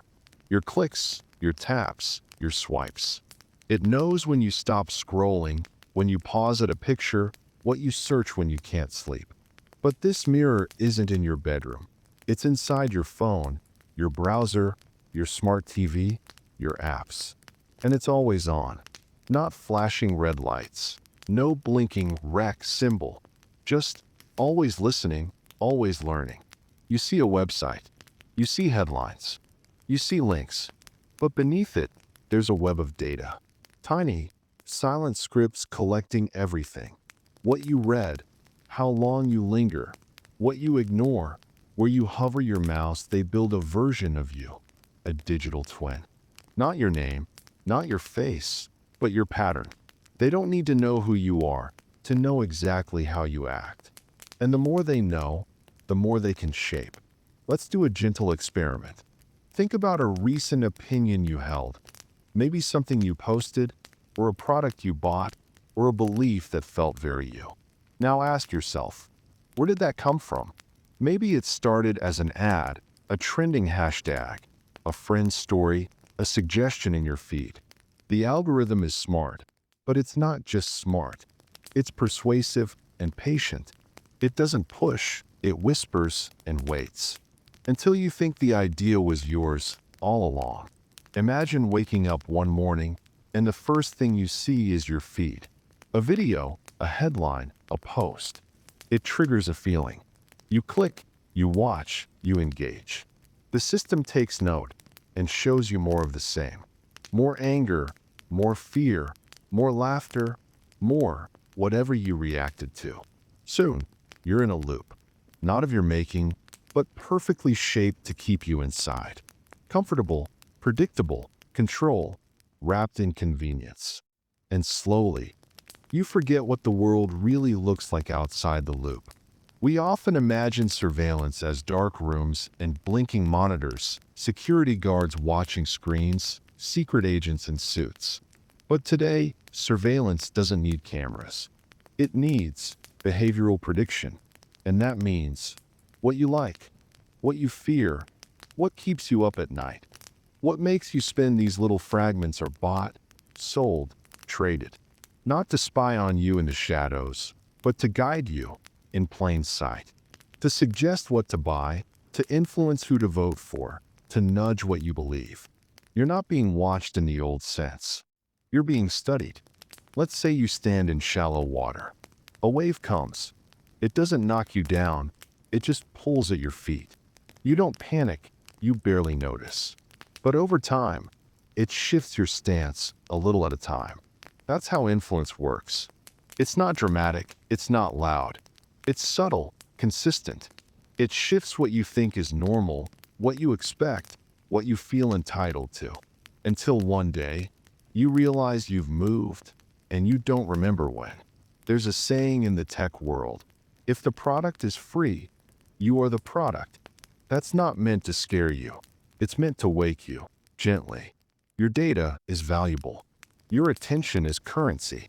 Your behavior is the resource. And corporations aren't villains for using it. They're just doing what they're built to do, profit. But you get to choose whether to trade your soul for convenience, or to wake up and pay with your time, not your freedom. So what can you do? How do you reclaim the invisible parts of yourself? The first step is noticing. Start asking, why am I seeing this post? Who benefits from me clicking this? Is this really my opinion, or was it planted? Then, slow your scroll, not as punishment, but as power. When you stop reacting instantly, the system loses grip. You reclaim your rhythm, your mind, your sense of direction. Before you drift off tonight, ask yourself, gently, without shame, what part of me have I handed over to the system? Maybe your curiosity, maybe your patience, maybe your sense of wonder. Now ask, what part do I want to take back? You don't need to delete everything. You don't need to become a monk. Just begin noticing. That's the spark. That's how the light gets in. You're not paranoid. You're not overreacting. The truth is simple. You're being watched more than you know. But it's not a horror story. It's a call. A call to wake gently, to move slowly, to think clearly. Because when you know you're being watched, you remember what's yours, your time, your thoughts, your inner world. So tonight, let the watchers watch. But you'll rest in your quiet truth, in your own space, in your gentle, untouchable mind. Sleep easy, dear listener. You are safe. You are sovereign. You are seen by yourself. And that's all that matters now.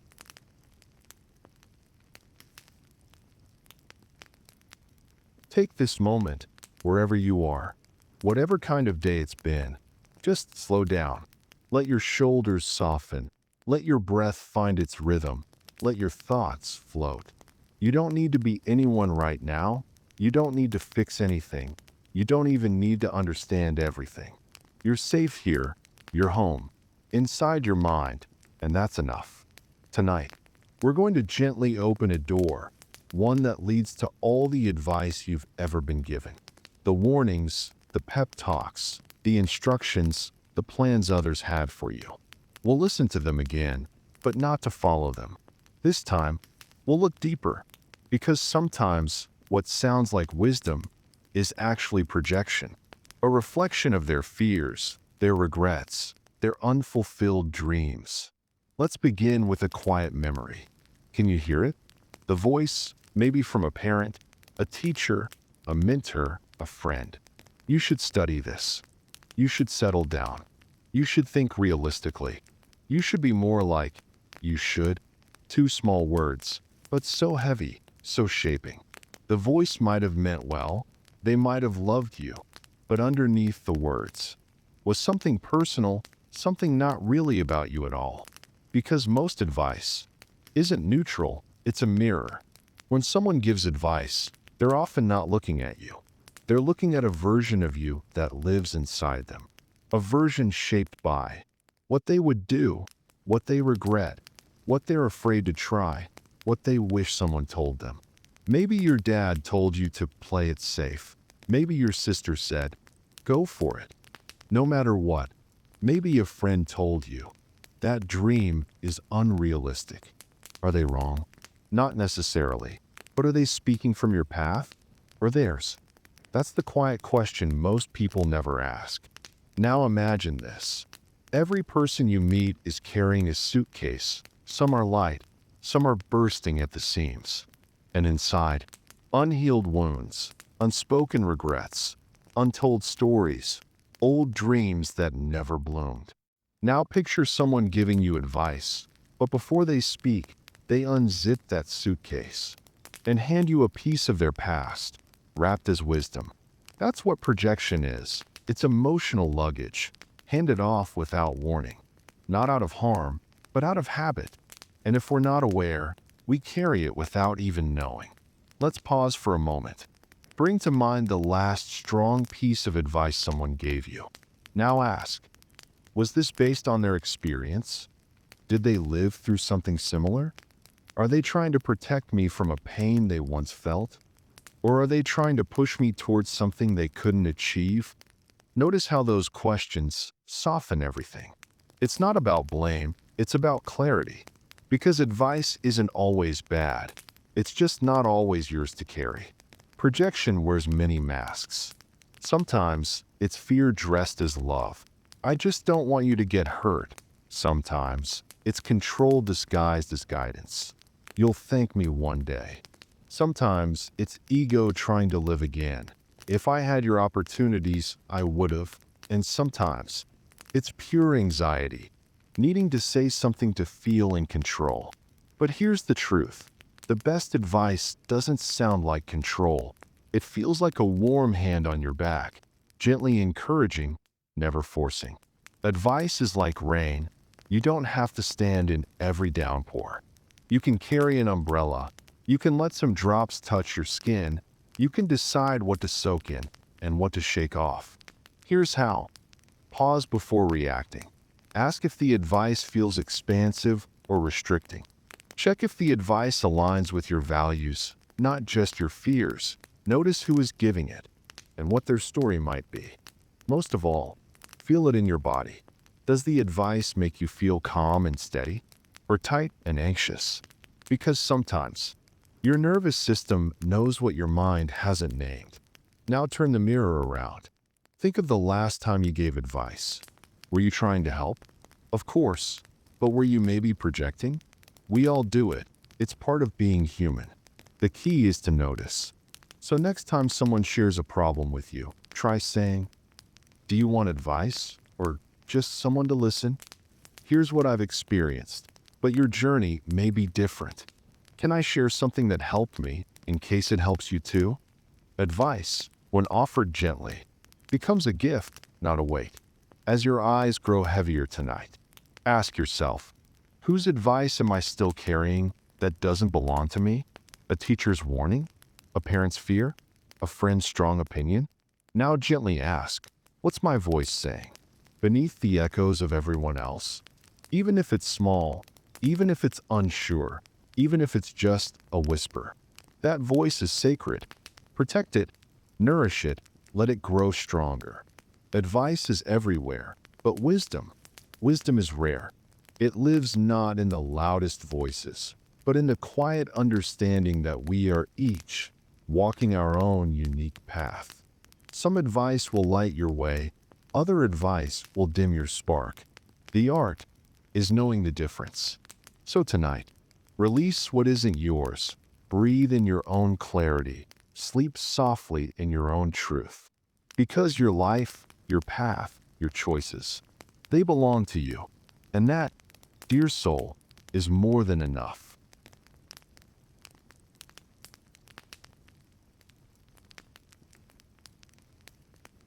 Close your eyes and exhale softly. Feel the way the air leaves your body, the way your muscles begin to loosen with no effort, just permission. Let your thoughts quiet down now. Let the noise of the world fall away, like sand slipping through open hands. Because tonight, we're going to talk about something big, something that touches everything, yet hides in plain sight.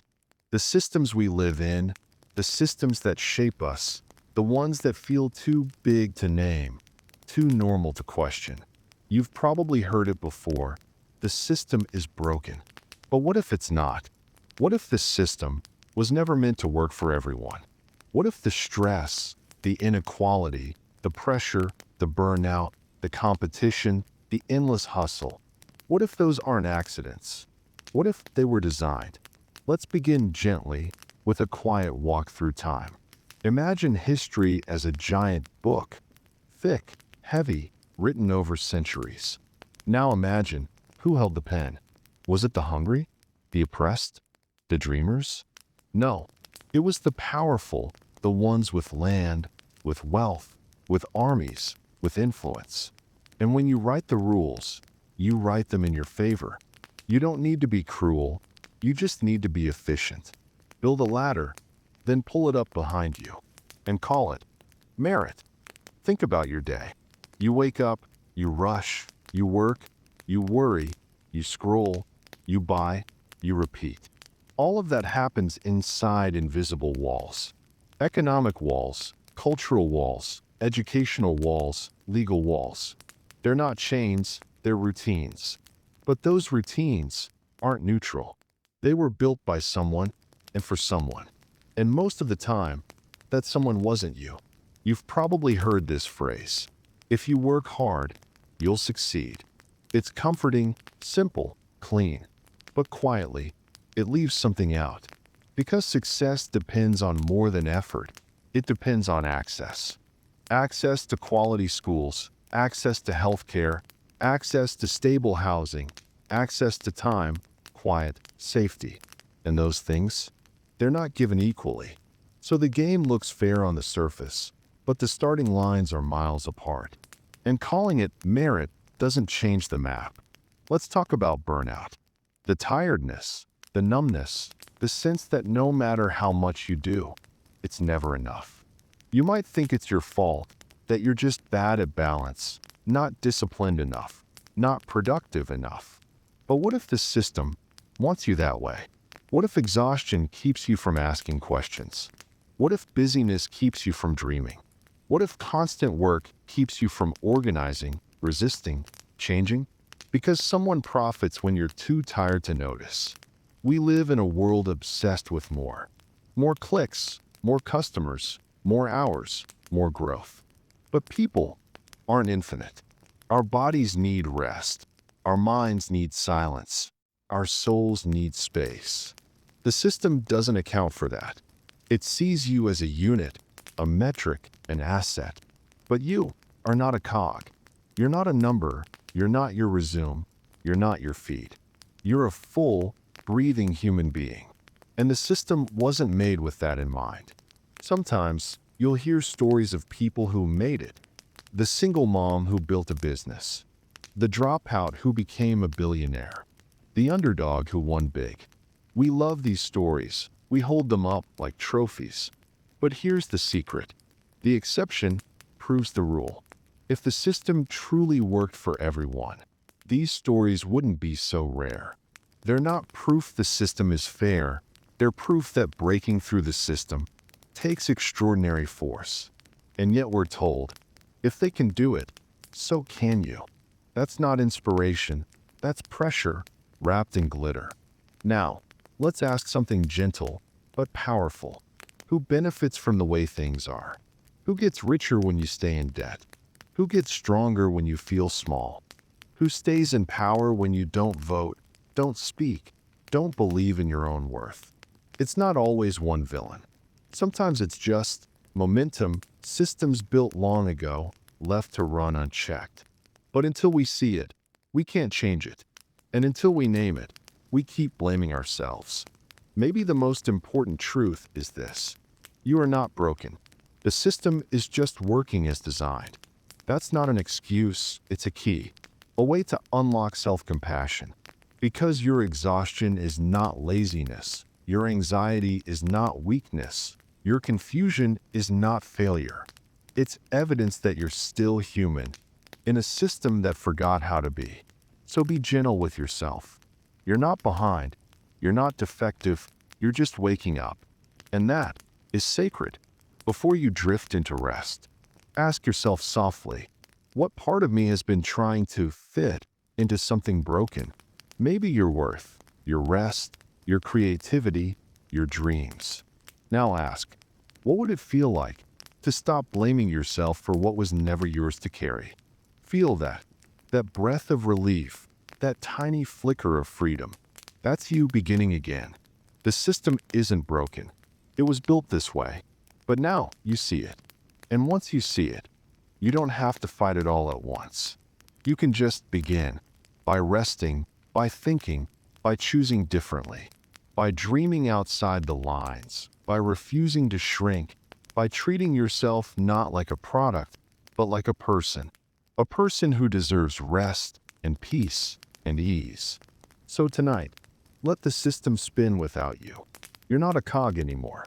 You are still, you are sacred, you are free, unbroken one.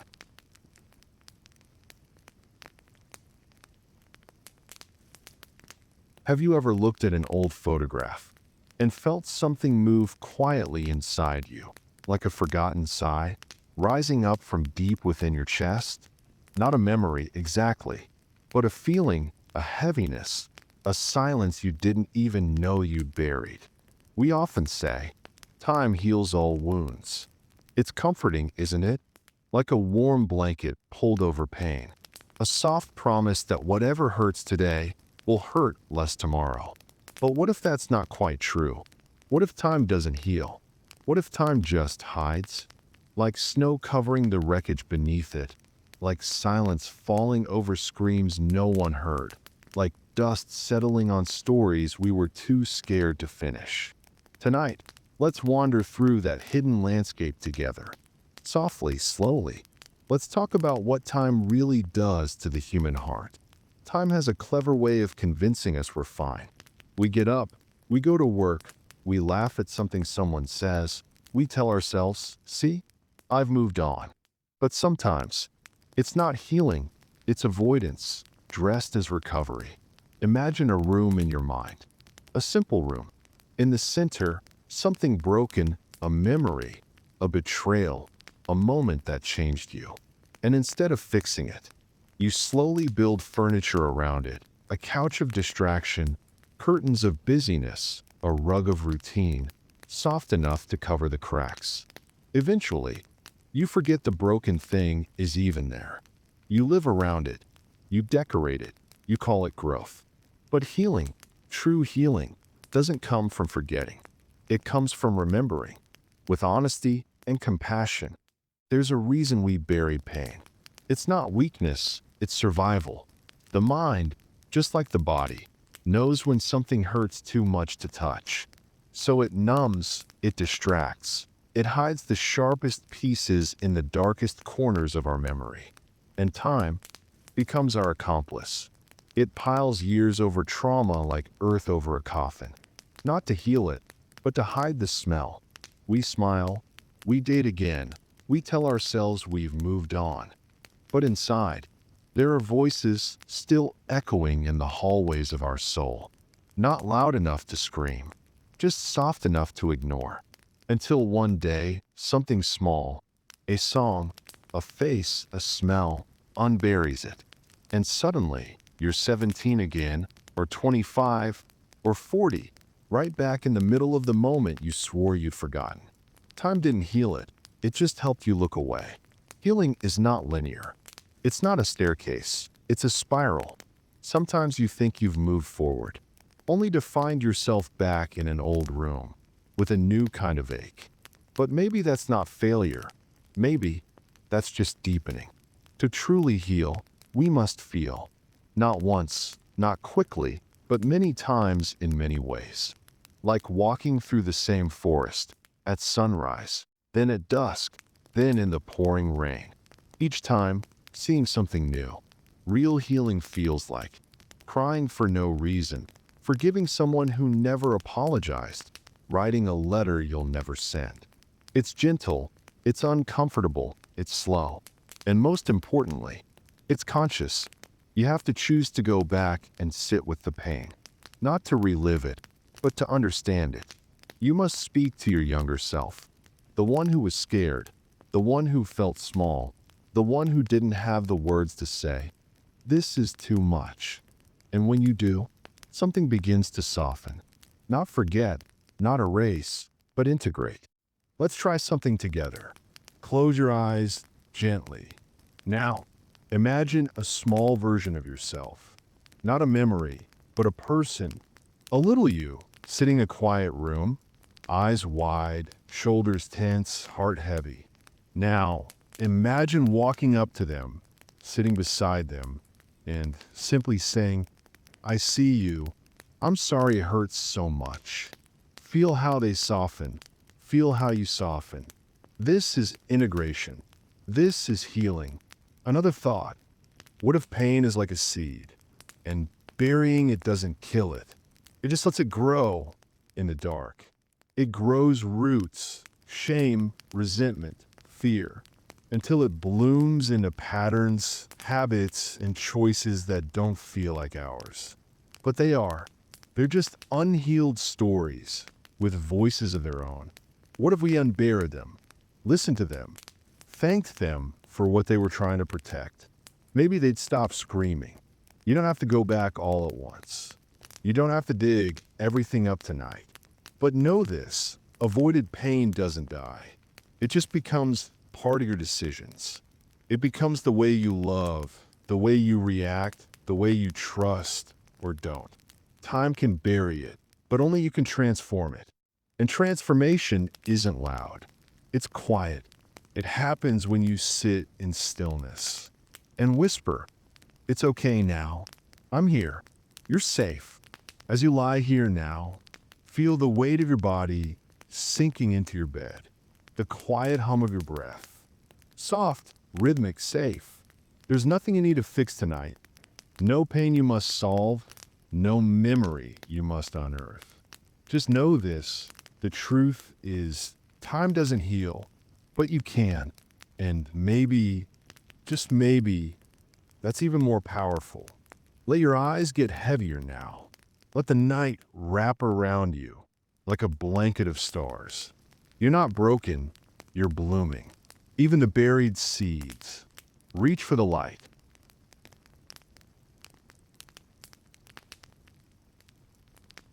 Close your eyes for a moment. Now, imagine a child standing at the edge of a cliff. Behind them, nothing but silence. In front of them, a world waiting to be loved. They stretch out their hands, eager, open, vulnerable. And they ask one simple thing. Will you love me no matter what? Most of us were once that child. Maybe we didn't say the words out loud, but we felt them, we lived them. Because every human being longs to be loved. Not for what we do, not for how we look, not for who we pretend to be, but simply because we exist. We call this unconditional love. But the truth? Most love isn't that. Tonight, let's explore that quiet, unsettling truth that love, while beautiful, is often built with conditions. And that's not always cruelty. Sometimes it's just humanity. So, sink a little deeper under your blanket. Let the hum of the night soften your thoughts, and together, let's unravel what love really means. We like to believe in fairy tales, and one of the most powerful fairy tales we carry is this. There's someone out there who will love me no matter what. It's a comforting idea, like a warm lamp left on in a cold house. We imagine a parent, a partner, a soulmate, who will hold us even in our worst moments. But reality? It's quieter and more complicated. Think about it. Have you ever felt someone's love disappear after you changed? Lost weight? Gained weight? Changed jobs? Changed values? Started speaking up instead of staying quiet? Suddenly, the way they looked at you changed. The warmth cooled. The distance grew. That's not your fault. That's just how most people love. They love what feels familiar. They love what fits their image of you. And when you shift, Their love often does too.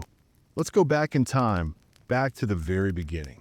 Imagine a toddler reaching for a cookie before dinner.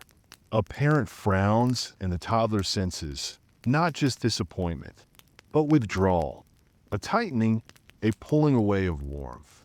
And so, the child learns, when I behave, I'm loved. When I don't, I lose love. It's not intentional, it's not cruel, it's how boundaries and discipline are taught. But over time, a deeper belief forms. My worth is tied to my obedience. And that belief doesn't stay in childhood. It grows with us. We carry it into friendships, relationships, even work. We start to think, if I mess up, if I'm difficult, if I change too much, I'll lose their love. That's not unconditional love. That's approval, dressed as affection. Let's imagine love as a currency. You give something time, energy, beauty, validation. And in return, you hope for loyalty, connection, security. It's subtle, but it's there. We give compliments, hoping for affection. We compromise ourselves, hoping to be chosen. We silence our truths, hoping to be accepted. And slowly, love becomes a trade. Not always in a manipulative way, but in the quiet logic of human connection. Make me feel safe, and I'll stay. Make me feel wanted, and I'll try harder. Make me feel good about myself, and I'll call it love. But that's not love. That's negotiation. True love doesn't bargain.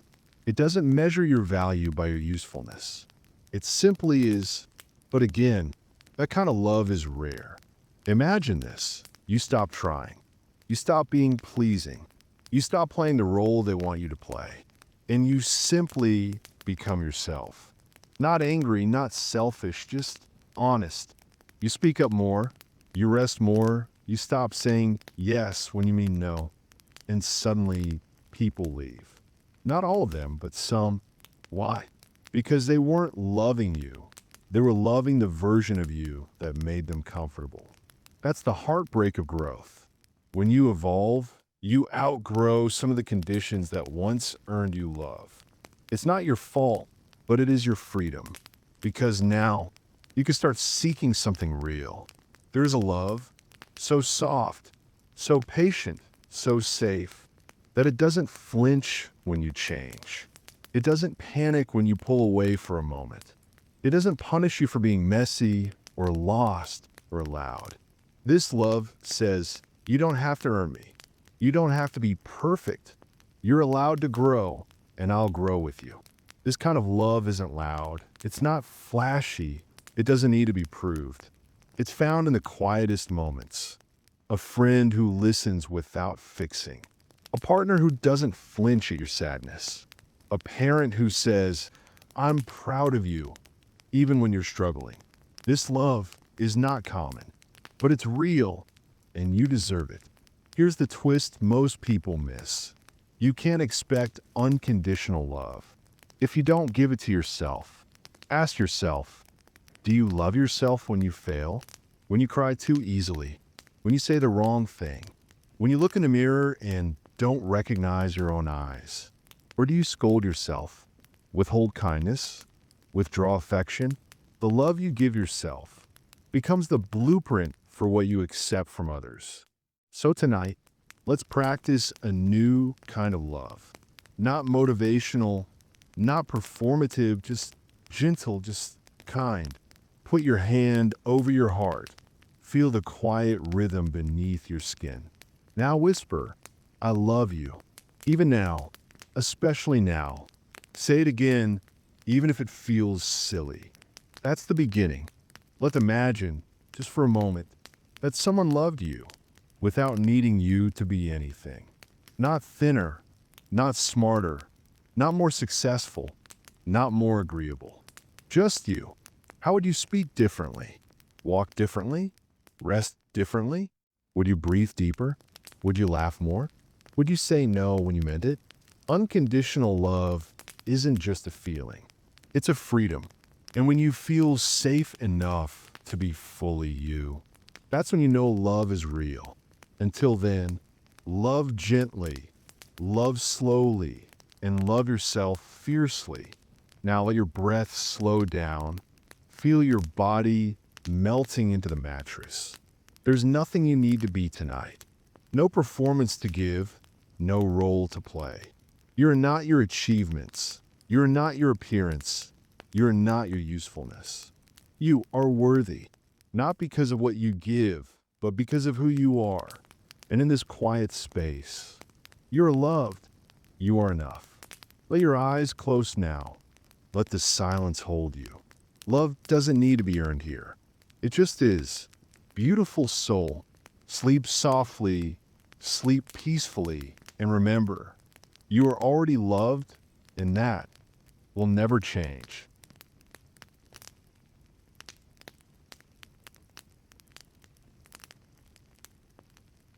Let me ask you something. If you were given two doors, one marked freedom and the other marked comfort, which one would you walk through? It's easy to say freedom. It sounds heroic, noble, brave, but the truth is most of us don't choose that door. Not really. We choose the one that feels familiar, the one that feels safe, the one with the cozy chair, the known routines, and the quiet absence of risk. Because freedom, real freedom, is terrifying.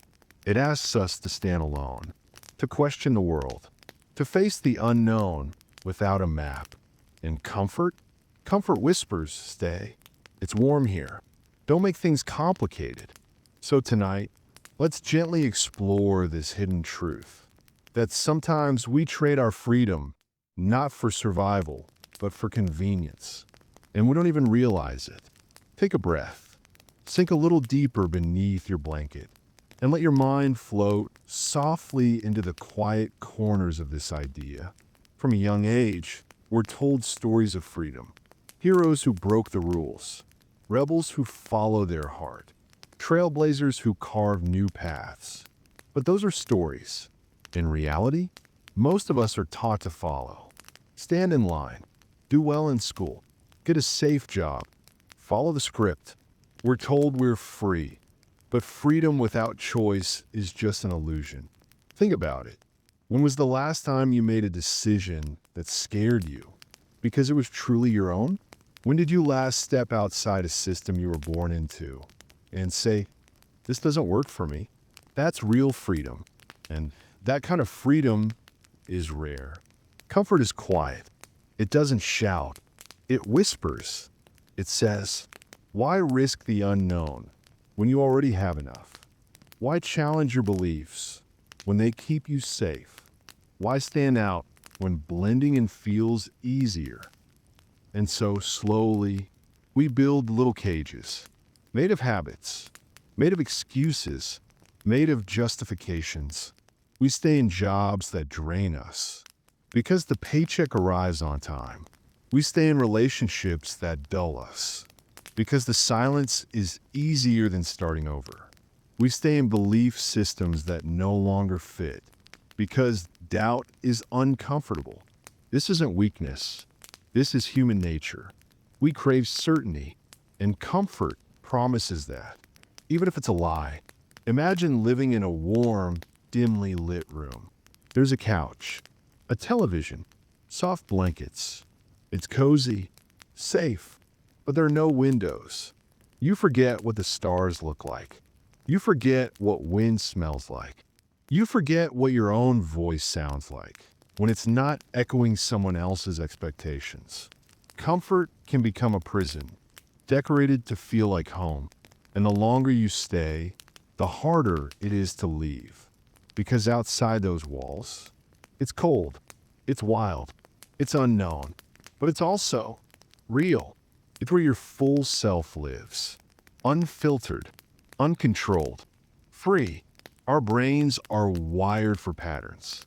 We love routines, familiar streets, the same meals, the same faces. It gives us a sense of safety, a sense of knowing. But here's the catch. Freedom lives in the unknown.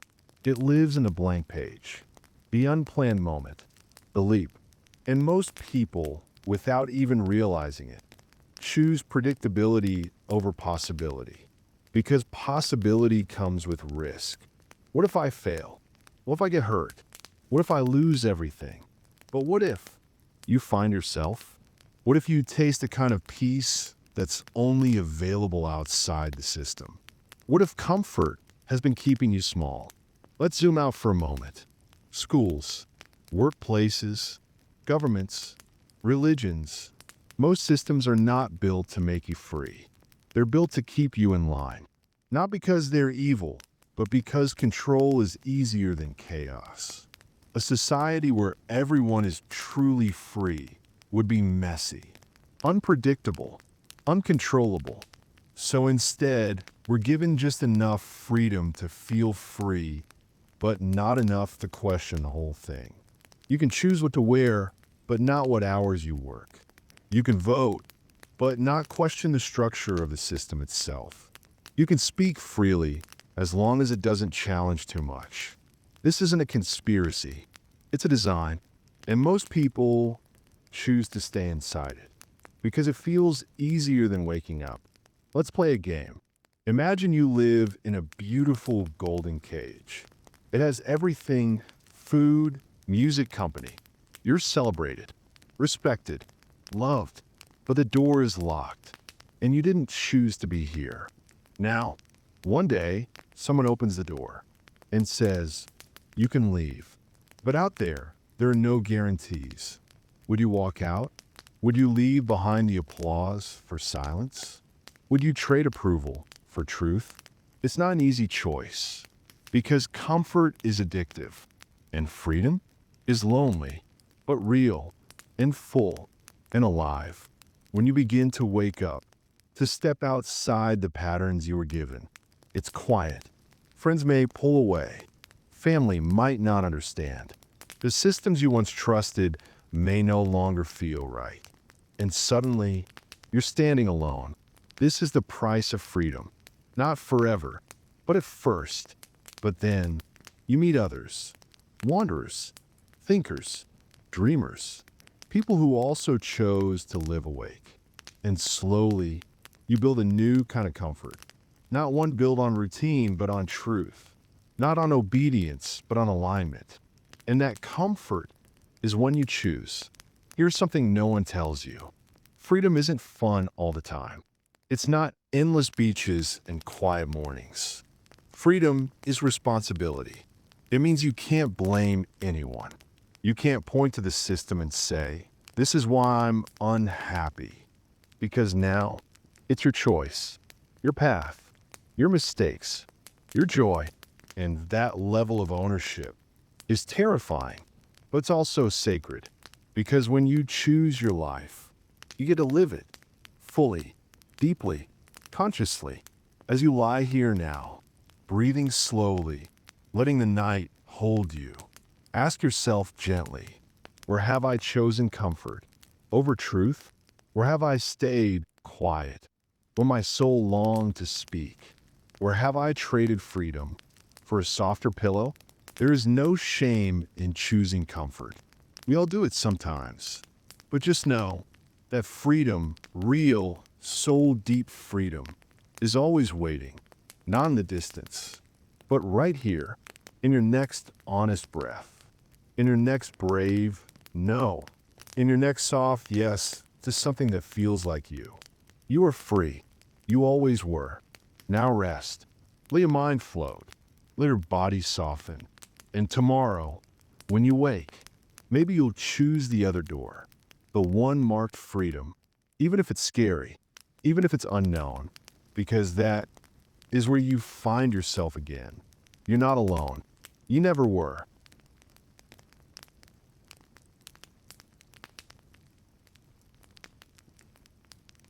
Close your eyes for a moment and picture this: a giant billboard on a quiet highway at sunset. On it, smiling faces, golden light, a perfect beach, a brand new car. In big letters, it says, "This is happiness." And maybe Part of you believes it because we're told again and again that happiness is out there in the next gadget, the next trip, the next relationship, the next version of you. But what if happiness isn't something you find, but something you're sold? What if the version of happiness we chase isn't even real? Tonight, let's take a soft, sleepy walk through this quiet truth that happiness for many of us is not discovered, but marketed. And that's why we keep searching, but never quite arriving. So take a breath, let your muscles relax, let the days slip away, and let's begin. From the moment we're old enough to want things, we're taught what happiness is supposed to look like. A new toy, a better grade, a gold star. Then we grow up, and it becomes a bigger house, a better body, a successful career. And when we finally get those things, even for a moment, we feel it. That little spark. This must be happiness. But then it fades, and we start again. A new goal, a new product, a new version of ourselves. Always chasing, never resting. We're not failing, we're just following a formula that was never ours to begin with. Let's take a closer look. Companies, brands, influencers, even institutions, they all sell us a vision. Not just what to buy, but who to be. The ads don't just say, buy this lotion. They say, buy this and you'll feel confident. Buy this and you'll be adored. Buy this and you'll finally be enough. That's not just marketing, that's a psychological design. We're not buying objects, we're buying feelings or the illusion of feelings. Because what we're really hungry for is peace, belonging, safety. But we've been trained to believe that those can be purchased. And so we spend and spend and spend. But the hole inside us doesn't fill because we're not feeding the real hunger. Have you ever said, once I get that job, I'll be happy. Once I lose the weight, once I move out, once I find a right person? It's a familiar script, a silent agreement we all seem to make. Happiness is in the future. It's not here, it's not now. And so we wait. But here's the quiet truth. When there finally arrives, it never feels like enough. Because the goalpost moves. What was once a dream becomes a new normal. And the cycle continues because we weren't taught to feel joy now. We were taught to earn it. And that is exhausting. Let's talk about something delicate, comparison. Every scroll on social media, every like, every perfectly filtered smile, it quietly whispers, they're happy. Why aren't you? And we believe it, even though we know it's curated, even though we know it's not the whole story, we still feel it. That sinking ache. Why don't I look like that? Why isn't my life like that? Comparison is the thief of joy, but also the fuel of consumerism. Because the more insecure we feel, the more we buy. It's not your fault. This system is designed to keep us feeling just a little bit broken. So we keep looking for the fix. But maybe there is no fix because we were never broken. Let's try something together. Imagine a small room, no screens, no music, no distractions.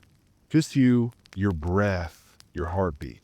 Now ask yourself, in this moment, with nothing else, can you feel peace? Or does your mind panic? Craving stimulation? Craving something to make you feel okay? This is where the truth lives.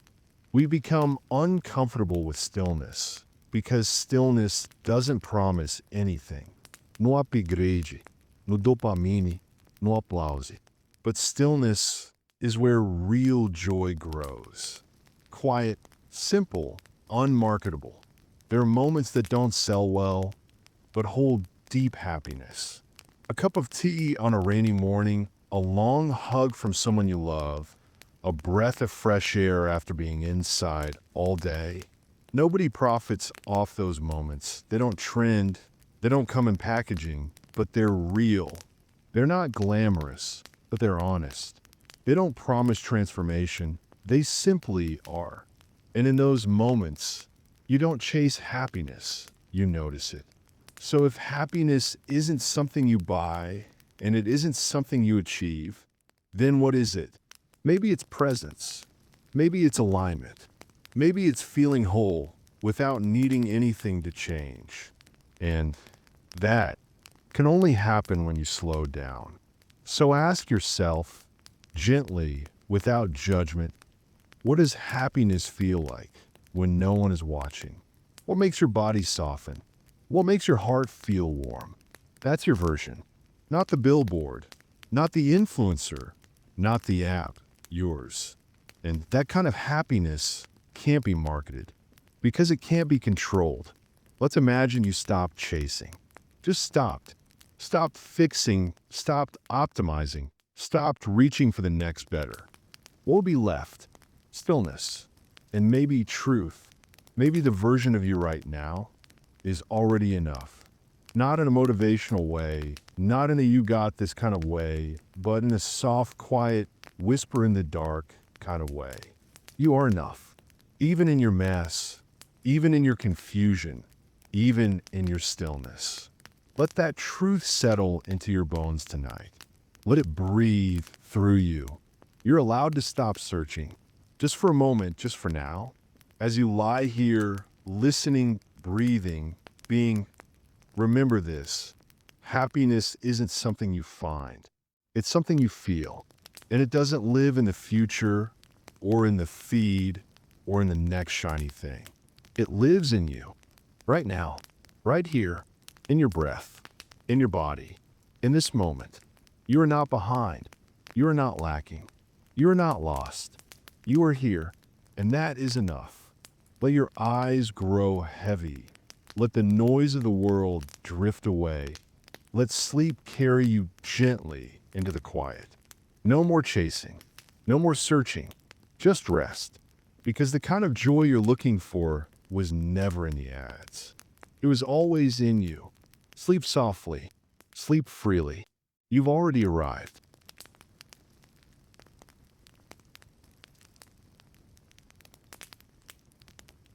You know that person who walks into a room and suddenly the energy shifts? Their smile is effortless. Their voice is steady. Their words flow like they rehearsed them 1,000 times. They seem unshakable. But let me tell you something, they're probably faking it. Not in a manipulative way, not in a dishonest way, just in a human way. Because confidence, real, unwavering, bulletproof confidence, is far more rare than we think. Tonight, let's gently unravel this illusion. Let's explore the quiet truth that most people, no matter how put together they seem, are carrying doubts, insecurities, and fears beneath the surface. Not to judge them, but to free ourselves from the pressure of pretending. So, take a soft, slow breath. Let your shoulders drop. Let your eyes grow heavier.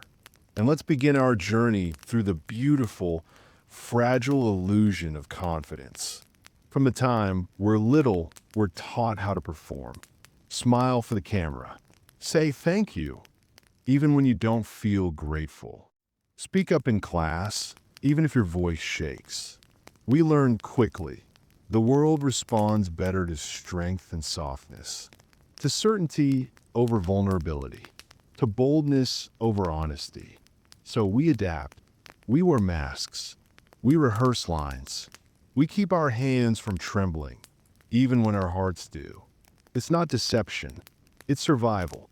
Because somewhere along the way, we were taught, if you show fear, they'll think you're weak. If you hesitate, they'll move on. If you admit doubt, they'll stop listening. So we fake it, and slowly, we forget that everyone else is faking it too. We've all done it. Scroll past someone's perfect post and thought, wow, they've got it all together. Or watch someone speak effortlessly and whispered inside, I wish I could be like that. But what we don't see are the doubts behind the smile, the script behind the speech, the panic behind the posture. Confidence, as we know it, is often just control. Control over facial expressions, control over voice tone, control over inner chaos. But inside, they're just like you, worried about being judged, hoping they're enough, afraid of messing up. The difference is they've just practiced hiding it. Let's imagine confidence as a jacket. Some people wear it tightly buttoned. Some drape it loosely. Some forget it at home entirely. But no one is the jacket. They're just wearing it. And like any jacket, it comes off at night, in the mirror, when no one's around. That's when a real person shows up. The one who wonders, did I say the right thing? Do they actually like me? Was I too much or not enough? Confidence is not a constant. It's a costume we put on when we need to feel safe. And the truth is, some people just get better at tailoring it. Have you ever stood in front of a mirror and practiced your smile? Or rehearsed what you'd say, down to the exact pause, the exact breath? Have you ever left a conversation and replayed every word, every glance, wondering if you got it wrong? That's not weakness. That's humanness. Because beneath the surface of even the most confident people, there's a soft, scared voice. And most of the time, that voice says, I hope they don't see through me. This is an imposter syndrome. It's the human condition. We want to be seen, but only the parts we've polished. We want to be accepted, but only when we feel perfect. And so we hide, behind smiles, behind rehearsals, behind I'm fine. But inside, we're all just kids hoping someone will say, it's okay. You're doing fine. Let's imagine something. A room, warm light, soft chairs, no phones, no expectations. In this room, everyone is honest. A woman says, I don't know what I'm doing with my life. A man says, I'm terrified of failing. A teenager says, I pretend I'm confident so my friends don't see how anxious I am. And everyone listens. No one laughs. No one judges. Just silence. Understanding. Relief. Can you feel that? That's real connection. The kind that only exists when a mask comes off. It's rare, but it's real. And maybe that's the kind of space we can start creating for ourselves and for each other. Maybe confidence isn't loud. Maybe it's not a firm handshake or perfect eye contact. Maybe confidence is honesty. Saying, I don't know. I need help. I'm still learning. Maybe confidence isn't the absence of fear, but the courage to move forward with it. To speak even when your voice shakes. To show up even when you feel messy. To rest when you're tired, instead of pushing through to impress someone. That's real strength. That's sustainable confidence. The kind that isn't about control. It's about connection. And it starts with you. You know that classmate who always raised their hand? They went home and overanalyzed everything they said. You know that coworker who always looks polished? They may have cried in their car before walking in. You know that friend who gives the best advice? They might not know how to follow it themselves. Everyone is faking something. Not because they're liars, but because they're people, trying to protect themselves, trying to be loved, trying to belong. And knowing this doesn't make the world darker. It makes it kinder. There's a kind of confidence that doesn't need to be seen. It lives in the quiet choices you make. Saying no when something feels wrong. Choosing rest over hustle. Admitting I'm not okay today. This kind of confidence doesn't win awards. It doesn't trend. But it changes lives, starting with your own. Because when you stop pretending, others feel safe to do the same. You become the quiet permission for someone else to be real. And that is a gift. As the night deepens and your breath slows, let this truth settle gently into your chest. You don't have to be confident tonight. You don't have to say the right thing. You don't have to impress anyone. You don't have to fix yourself. You're not behind. You're not a fraud. You're not broken. You are human. And your softness is not a flaw. It's a doorway to connection. So close your eyes. Let go of the roles. Let go of the masks. Let go of the pressure to be more. You're already enough, exactly as you are. And tomorrow, when you rise again, you don't have to fake confidence. You can simply be yourself. And that is the bravest thing of all. Sleep peacefully. You're not alone in this. Not even a little. So now you know, the world isn't as clean as they told you. It never was. Behind the noise, behind the headlines, there's a system, and it's not built for you. But here's the twist. The moment you see it, you're no longer asleep. So the question is, what are you going to do with the truth? Stay silent? Scroll past? Or finally, start asking the right questions? Because once your eyes are open, there's no going back. If this hits something deep, you know what to do. Follow for more truths they don't want you to hear. Stay awake.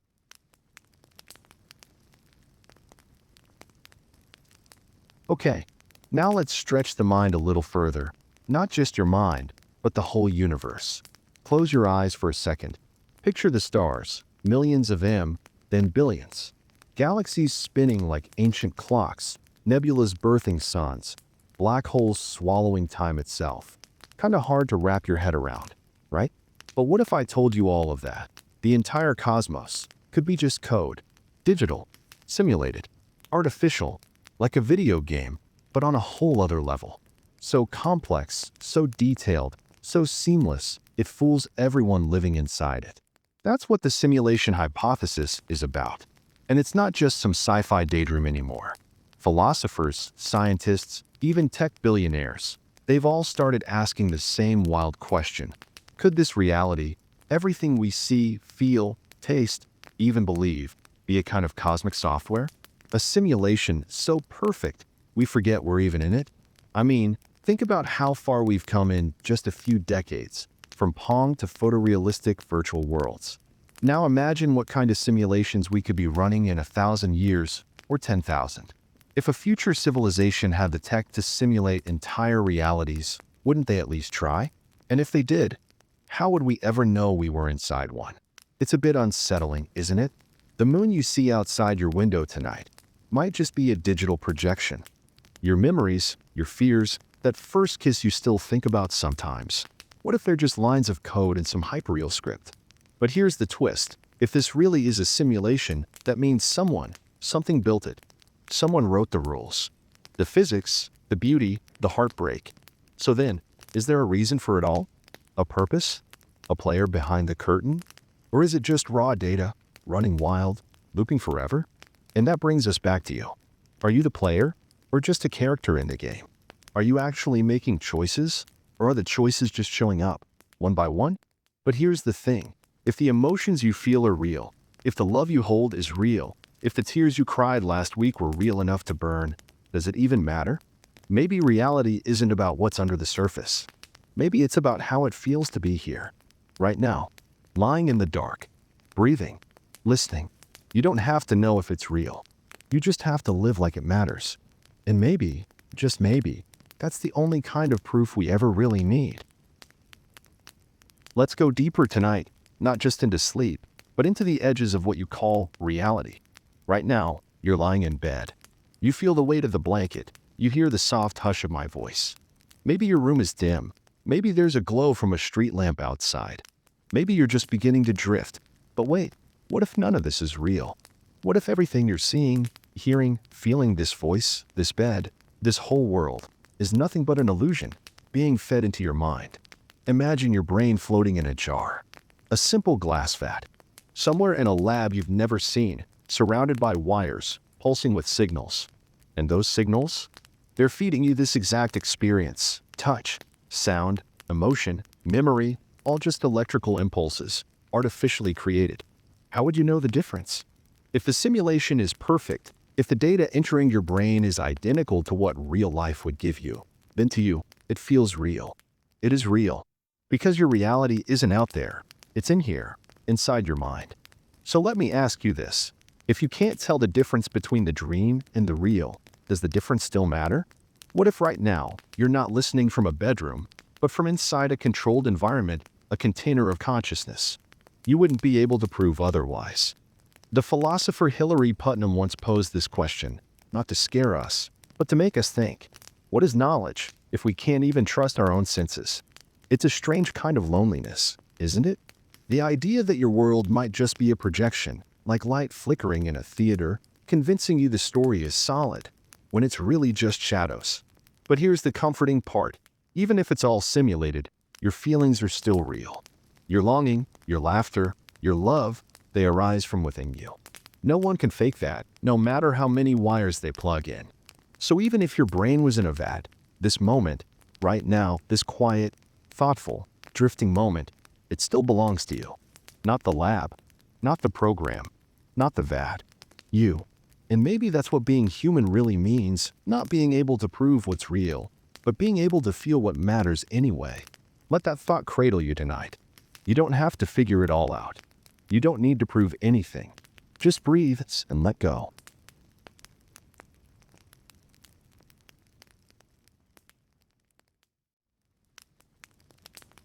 All right. I want you to picture something. You're standing by a train track. It's quiet. The sun's low in the sky. And then you hear it. That low rumble. A trolley's coming fast, and it's headed straight for 5 people tied to the track. They can't move. They don't even see it coming. And if nothing changes, they're gone. But then, you spot a lever. If you pull it, the trolley switches tracks where there's just one person tied down. 5 lives or 1. Do you pull it? Feels simple, right? Kinda utilitarian. Save the many, sacrifice the few. But now, let's complicate it. Let's make it human. What if that one person on the other track is someone you know? Someone you love? Your partner? Your mom? Your child? Does your hand hesitate now? And what if it's not just pulling a lever anymore? What if you had to push someone, with your own hands, onto the track to stop the trolley and save the others? Still 5 versus 1. But now it's personal. It's raw. It's real. See, the trolley problem isn't really about trains. It's about the weight of decisions, the tension between logic and love. It asks, can morality be measured like math? Can one life be traded for another like currency?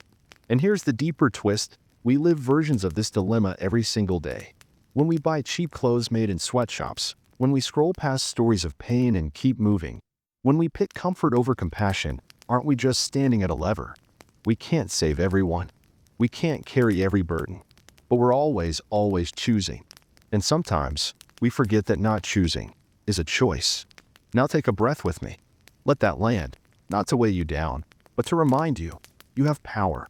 And power doesn't always mean action sometimes. It's about awareness. Knowing when to step in, when to step back, and when to just sit with the weight of being human. Life's not made of easy choices. It's made of impossible ones. But if you feel the conflict, if you feel the ache in your chest, that's something beautiful. It means you have empathy. It means you're alive. And tonight, that's enough. Let the trolley fade into the distance. You're not here to save the world right now. You're here to rest, to breathe, to just be. Let's journey now to a place both familiar, but utterly strange. Picture this, a planet almost exactly like Earth. Same mountains, same oceans, same trees, and yeah, even the same people. But here's the twist. On this twin Earth, what they call water isn't actually H2O. It's something else entirely. Some unknown substance that looks like water, tastes like water, acts like water, but chemically, it's not. Still, to the people there, it is water. It quenches their thirst, fills their rivers, pours from their skies. But that gets you thinking, right? Is their water the same as ours? Are their rivers like our rivers? Is their word, water, even carrying the same meaning as ours? Or is meaning just something we all agree on? A shared understanding, built through culture and experience? It makes you stop and wonder, how much of what we believe is real is actually shaped by the language we speak, the world we grew up in, the stories we've been told? And that idea of man, it goes way beyond water. Think about your sense of self, your ideas of love, fear, happiness, even truth. Are those things really solid? Or are they shaped by your environment, by how you were raised, by what you've seen? Maybe meaning isn't just about cold hard facts. It's about connection, a dance between your mind and the world around you, between what happens and how you interpret it. And maybe, just maybe, realizing that can help us show up with a little more kindness. Because if what you feel is shaped by your life, then what someone else feels, that's shaped by theirs. Every single person is walking around with their own version of reality. So when someone disagrees with you, or feels joy or pain in a way you don't understand, it's not just their opinion. It's their whole world. And maybe the real bridge between us isn't being right. It's having compassion for that difference. So tonight, as you wind down and drift towards sleep, think about your own twin earth, the one that lives inside you. That private little world no one else can see. The colors you feel. The sounds only your heart hears. That world is yours. It's unique. It's beautiful. And it's enough. Breathe deep. Let that truth hold you. And rest easy. The world is quiet now, and so are you. Outside, the night hums softly, like a distant ocean. And in this stillness, a thought begins to rise, simple at first, but deeper the longer you sit with it. Before we go too far tonight, let me ask you something simple. Or maybe, not so simple. Let's say there's this ship, an old wooden beauty, built with care, sailed for years. And over time, the sea does what the sea does. It wears things down. Salt, wind, storms, time. So one by one, the planks start getting replaced. First the rotting boards, then the sails, eventually the mast, the hull, even the wheel. Until not a single piece of the original ship remains. Now here's the question. Is it still the same ship? Really? Think about that for a second. Same name, same shape, same purpose, but not one molecule left from the beginning. Still feels like it's the same, right? But now, imagine someone else takes all the old planks, the discarded ones you replaced, and builds another ship. Same materials, different hands, different time. Which one is the real ship of Theseus? And maybe a better question, what makes something itself? Now zoom in on your own life. Your body has been replaced too. Not all at once, but slowly, cell by cell, moment by moment. The skin you're in tonight is not the skin you had 10 years ago. Your bones, your blood, even your memories have changed. So are you the same person you were as a child? What about yesterday? What about 5 minutes ago? If every part of you has shifted, evolved, aged, rewritten itself, is the you lying here now just a new version? And if someone collected all your past selves, the way you used to think, feel, dream, and build a replica, would that be more you than the one who's still breathing now? We like to believe in something constant, something solid inside us. But maybe we're not built to be one thing. Maybe we're more like rivers, always flowing, always moving, but still called by the same name. Maybe identity is more story than substance, more memory than matter. Maybe the only thing that stays the same is that we keep going. And right now, you're exactly where you're supposed to be in that story. Not the beginning, not the end, but a quiet, drifting moment, somewhere in between. Let's stay there for a while and breathe. Think about this. There's a machine that can give you the perfect life. Every joy, every thrill, every success you've ever dreamed of. Love, happiness, excitement, all without any pain or struggle. You plug in, and it feels totally real. You live out your wildest fantasies, your deepest desires, and every single second is pure bliss. But here's the catch. It's all an illusion. None of it is real in the outside world. It's just an experience, a perfect simulation. So would you get in? Would you choose a life of perfect happiness if it meant giving up your real one? It's tempting, right? To escape the harshness of reality, to avoid disappointment, heartbreak, fear. But what do you lose if you do? There's something raw and beautiful about living the imperfect, messy, unpredictable life we actually have. The moments of pain shape the moments of joy. The struggles teach us who we really are. The experience machine challenges us to think. Is happiness enough if it's not earned? If it's just a trick? Is it better to live a real life with all its flaws, or a perfect dream without the truth? Maybe what makes life worth living isn't the destination, but the journey, with all its ups and downs. So, as you drift off tonight, I invite you to embrace the reality you've got. Feel the weight of your own story and rest knowing that even in imperfection, there's beauty. Let's dive into something pretty strange about who we are, something that makes us question the very nature of the self. Our brains are split into two halves, two hemispheres. They look alike, but they often do very different jobs. In some rare medical cases, when someone has severe epilepsy, doctors perform a surgery that cuts the bridge connecting these halves. What they found was incredible. Suddenly, it was like there were two separate minds inside one person. One hand might button a shirt while the other unbuttons it. One side could answer a question, while the other looked confused. In some experiments, each half even had its own preferences, ideas, even desires. So here's the big question. If your brain is split in two, and each side can think and feel differently, which half is really you? Or are you both? Or maybe neither? This shakes up the whole idea of a single, unified self. Maybe who we are is more like a committee, a conversation between parts, sometimes in harmony, sometimes in conflict. And maybe that's the human experience, a beautiful, messy dialogue going on inside our own heads. So, as you lie here tonight, feel the complexity inside. Know it's totally okay to have conflicting feelings. It's okay to be uncertain. You don't have to have all the answers. You don't have to be whole all at once. Sometimes being human means carrying contradictions, being a collection of stories and parts that come together to make something new. So breathe deep, let those parts of you rest, and trust that whatever is you tonight, it's enough.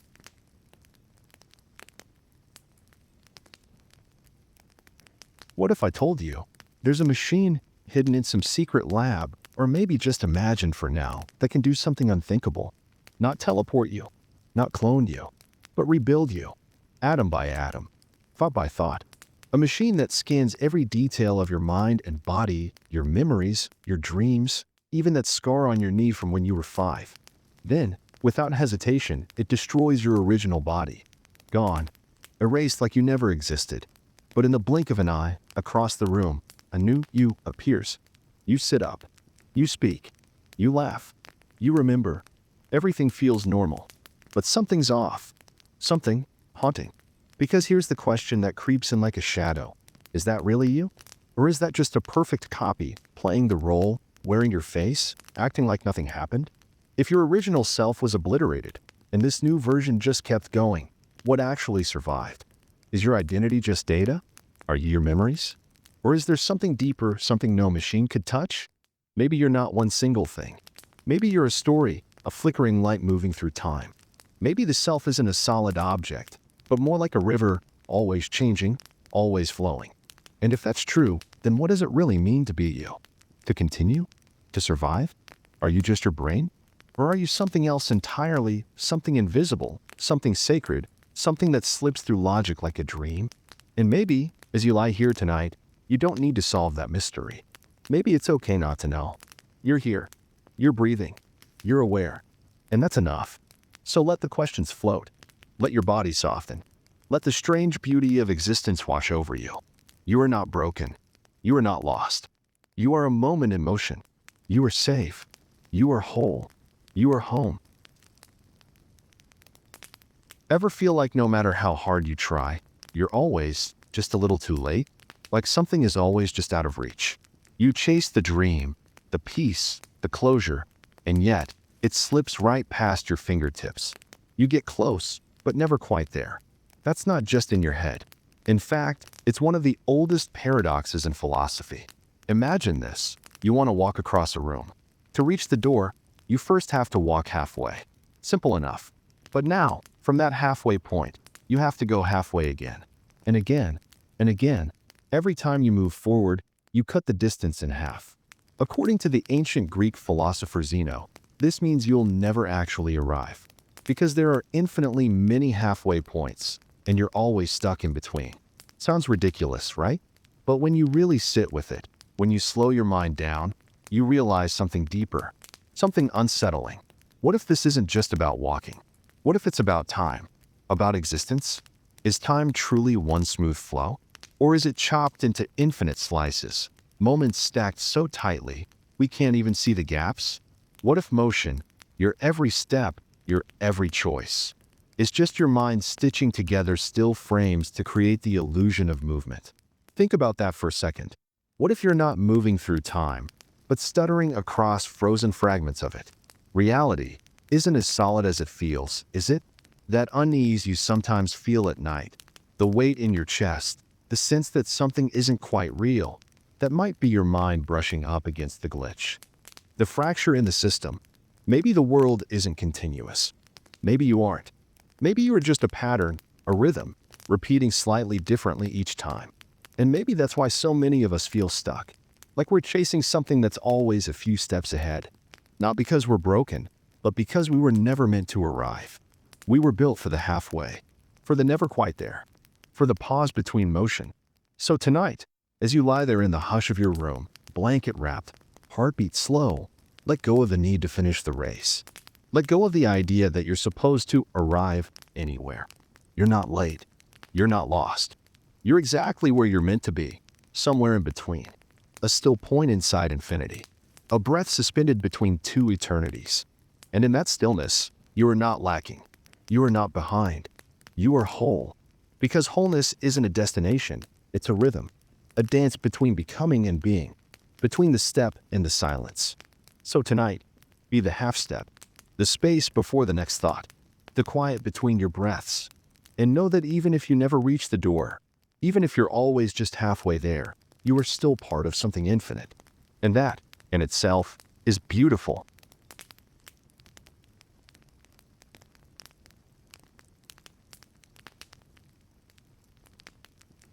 Have you ever felt like your choices don't really matter? Like no matter what you decide, the outcome stays the same? You try to change, to break old habits, to rewrite your story, but somehow, life keeps folding back into the same patterns. It's as if something already knows what you'll do before you do it. That unsettling thought, it's not just paranoia. It's the foundation of one of the most haunting thought experiments in history. Imagine a being, immense, godlike in its intelligence. A being so powerful, so precise, that if it knew the exact position and momentum of every atom in the universe, it could predict the entire future. Every thunderstorm, every revolution, every kiss, every heartbreak, and yes, every thought you will have, every word you will speak, every decision you believe you're making freely, already mapped out, like some divine script written in the language of physics. This is Laplace's demon, and it doesn't just question free will. It shatters it. Because if everything obeys the laws of nature, then nothing is truly free. You're not choosing, you're unfolding. Not deciding, but playing your part in a movie that's already been filmed frame by frame. So what then? What does it mean to live a life where every twist, every turn, every breath is already known by some cosmic calculator? Are you even you? Or just a puppet made of stardust, dancing to a rhythm you can't hear? It's heavy, isn't it? The idea that your hopes and regrets might be nothing more than inevitabilities. That even this moment, this listening, was always going to happen. But before you fall too deep into that void, pause. Because even within that darkness, there's something oddly comforting. Maybe freedom isn't about breaking the system. Maybe it's about how you experience it. Even if the script is written, you still feel the lines. Even if the road is carved, you still walk it. You suffer, you laugh, you choose. And that experience, the inner world of it, that's something no equation can replicate. It's uniquely yours. Maybe being human isn't about controlling the path, but finding meaning in the walk. Like a river flowing through ancient stone, you follow a course, yes, but you shape the journey. You leave ripples. You leave echoes. So tonight, as you lie beneath your blanket and the room fades into hush, allow yourself to feel both the chains and the wings. You are both prisoner and poet, actor and audience, destiny and dreamer. You don't have to fix this paradox. You don't have to solve the equation. Just rest in it. Let your breath slow down. Let your muscles soften. Let your mind untangle. And in that stillness, maybe you'll discover a deeper kind of peace. Not the peace of control, but the peace of surrender. The quiet power of knowing that even if you were always meant to be here, this exact second, your experience of it is still real, still sacred, still yours.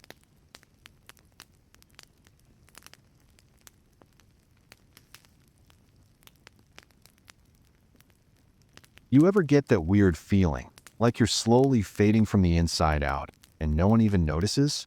Like something's slipping, but you can't quite put your finger on what? You're still showing up, still doing the things, still smiling when it counts. But underneath all of that, something's off. Like you're unraveling, thread by thread, and nobody sees it.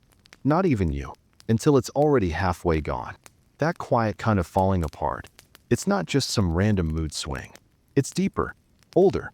It's woven into the way reality itself works. Let me show you what I mean. Picture a pile of sand. Could be anywhere. A beach, a desert, maybe just a quiet corner of your imagination. It's a heap. Obvious, right? But what makes it one? Is it the number of grains? The way they stack up? The vibe it gives off? Now, imagine taking one grain away. No big deal. Still a heap. Take away another. And another. Nothing changes until it does. Keep going, grain by grain, and eventually, that pile disappears. But not all at once. Slowly, quietly. And here's the kicker. You can't really say when it stopped being a heap. There's no single moment. No sharp edge. Just a slow fade into something else. That's the Sorite's paradox. But really, it's also life. Because the same thing happens with us.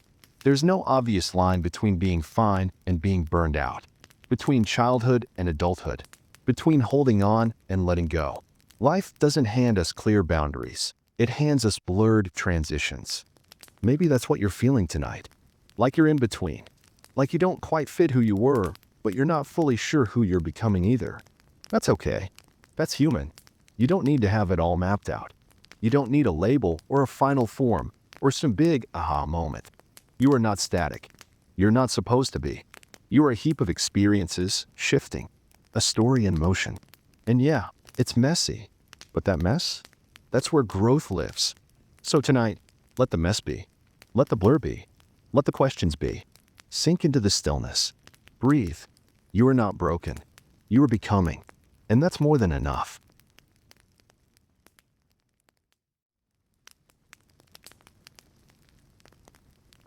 Take a moment and picture this, just for a second. You're inside a room. Nothing fancy. No windows, no noise, no distractions. Just a man, a closed door, and a stack of papers covered in strange symbols. Outside that door, people are sliding in notes, questions written entirely in Chinese. But here's the twist, the man inside? He doesn't know a single word of Chinese. Can't speak it, can't read it. Still, he's got this massive rule book, an instruction manual written in a language he does understand. Using it, he matches up his symbols, puts them together just right, and slides answers back under the door. And to the people on the other side, it looks like he's fluent, like he really gets it. But does he? That's the heart of the Chinese room thought experiment, brought to life by philosopher John Searle. It doesn't just poke at artificial intelligence, it dives straight into the question, what does it really mean to understand something?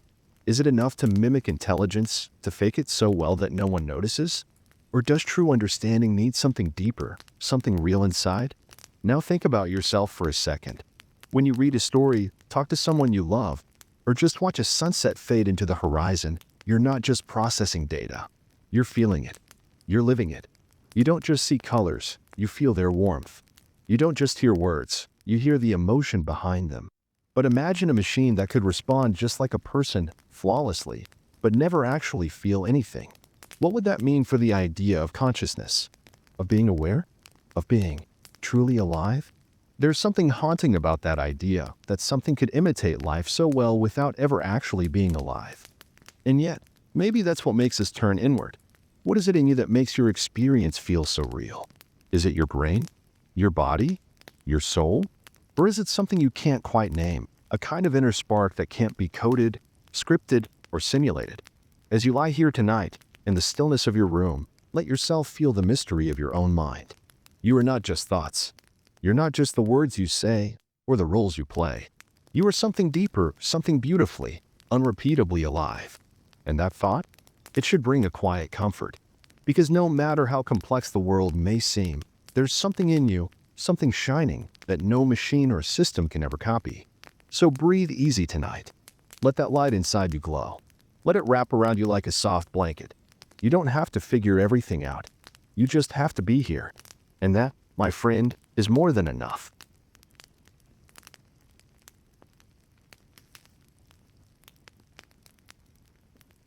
You and I both look at a ripe apple. You say, "That's red." And I nod, "Yeah, that's red." Same word, same label. But here's where it gets weird. What if your experience of red is actually what I'd call green? Like, what looks warm and vibrant to you might feel cool and fresh to me. But we'd never know because we both call it red. Language covers it up. It's like we're speaking fluently, using the same words. But underneath, we're seeing different realities. That's the heart of the inverted spectrum thought experiment. And it raises this quiet but kind of unsettling question. How can we ever be sure that what you experience is the same as what I do? Maybe your blue feels like my yellow. Maybe your sweet hits my brain like bitter. But because we were both taught to use the same terms, we just assume we're on the same page. Isn't that wild? That deep down, our worlds might be completely different, and we'd have no clue. It really makes you realize how personal perception is. No two minds ever see the world in exactly the same way. And yeah, maybe there's a bit of loneliness in that. Like, even in shared moments, we're still kind of alone in how we feel them. But there's something beautiful in it too, because it means your world is entirely your own. A private canvas of color and meaning that no one else will ever see quite the way you do. And mine is mine. It reminds us to be patient with each other, to stay curious instead of certain, to listen instead of jumping to judgment. Because what's obvious to you might feel foreign to someone else, and that's okay. So as you lie back and settle in for the night, think about the colors you carry inside. The unique shades of your memories, your dreams, your quiet thoughts. Hold them close. Let them be yours. And let it be enough that your experience is deeply, beautifully your own. There's a kind of peace in that. A soft safety in knowing that, even if no one else can fully see it, your inner world matters. So breathe deep. Let yourself drift gently through the spectrum of your own mind. And rest. Tonight, let's sit quietly with one of the deepest mysteries that's puzzled thinkers for centuries. Consciousness, that feeling of being alive inside your own mind. You know what I mean, that private, vivid experience of seeing colors, hearing sounds, feeling emotions, is something it's like to be you. Science has come a long way. We can map the brain's activity, track neurons firing, understand chemical signals. We can even predict behavior sometimes. But there's one question science still struggles to answer. Why does all this physical activity produce conscious experience? Why doesn't it just feel like nothing? This is called the hard problem of consciousness.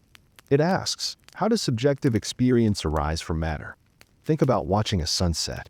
You can describe the colors, the shifting light, the warmth on your skin. But that doesn't explain what it feels like to be there. The awe, the peace, the silent wonder inside you. How does the brain turn electricity and molecules into this rich tapestry of sensation? It's like asking, how does a song become more than sound waves? How does a poem become more than words on a page? No one really knows. And that's okay, because this mystery reminds us there's something sacred about your inner world. It's not just neurons or circuits or data. It's you, the experiencing self. Sometimes, in the quiet of night, that can feel lonely. The sense that your consciousness is an island, separate from the cold universe outside. But maybe it's also a source of infinite wonder, because your experience is unique, intimate, and precious. It's a glowing ember of awareness in a vast, dark cosmos. And you get to carry it. Right now, even if the answers aren't clear, even if the mystery never fully unfolds, you have this moment of being alive. So as you lie here, breathing softly, rest in that knowing.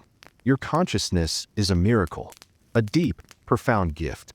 Let it hold you gently as you drift into sleep.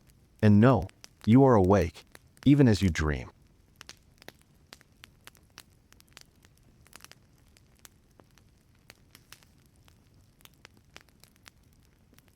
Imagine this. You have a sealed box.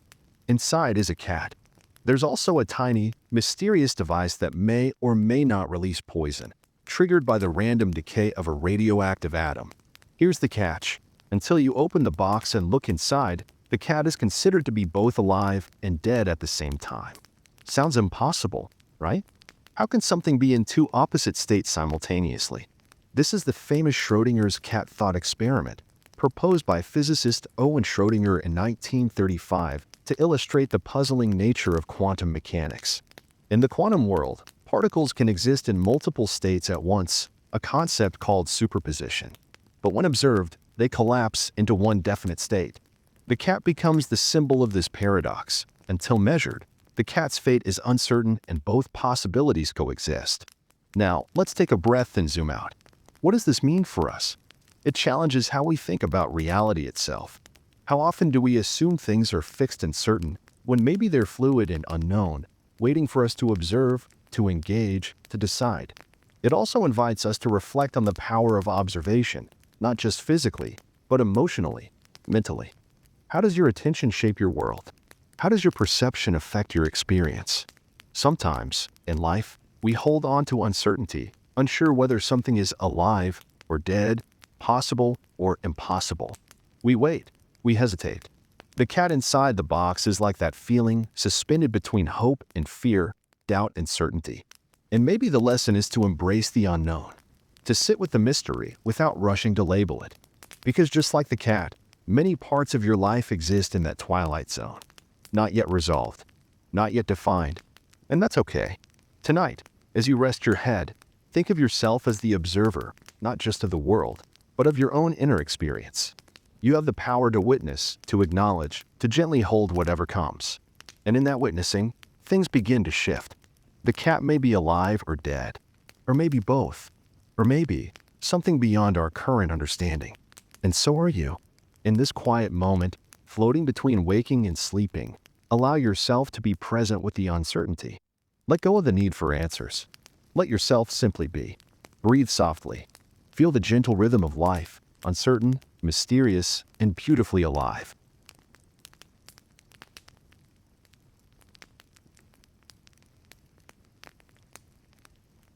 A ship, an ancient ship named Theseus's ship.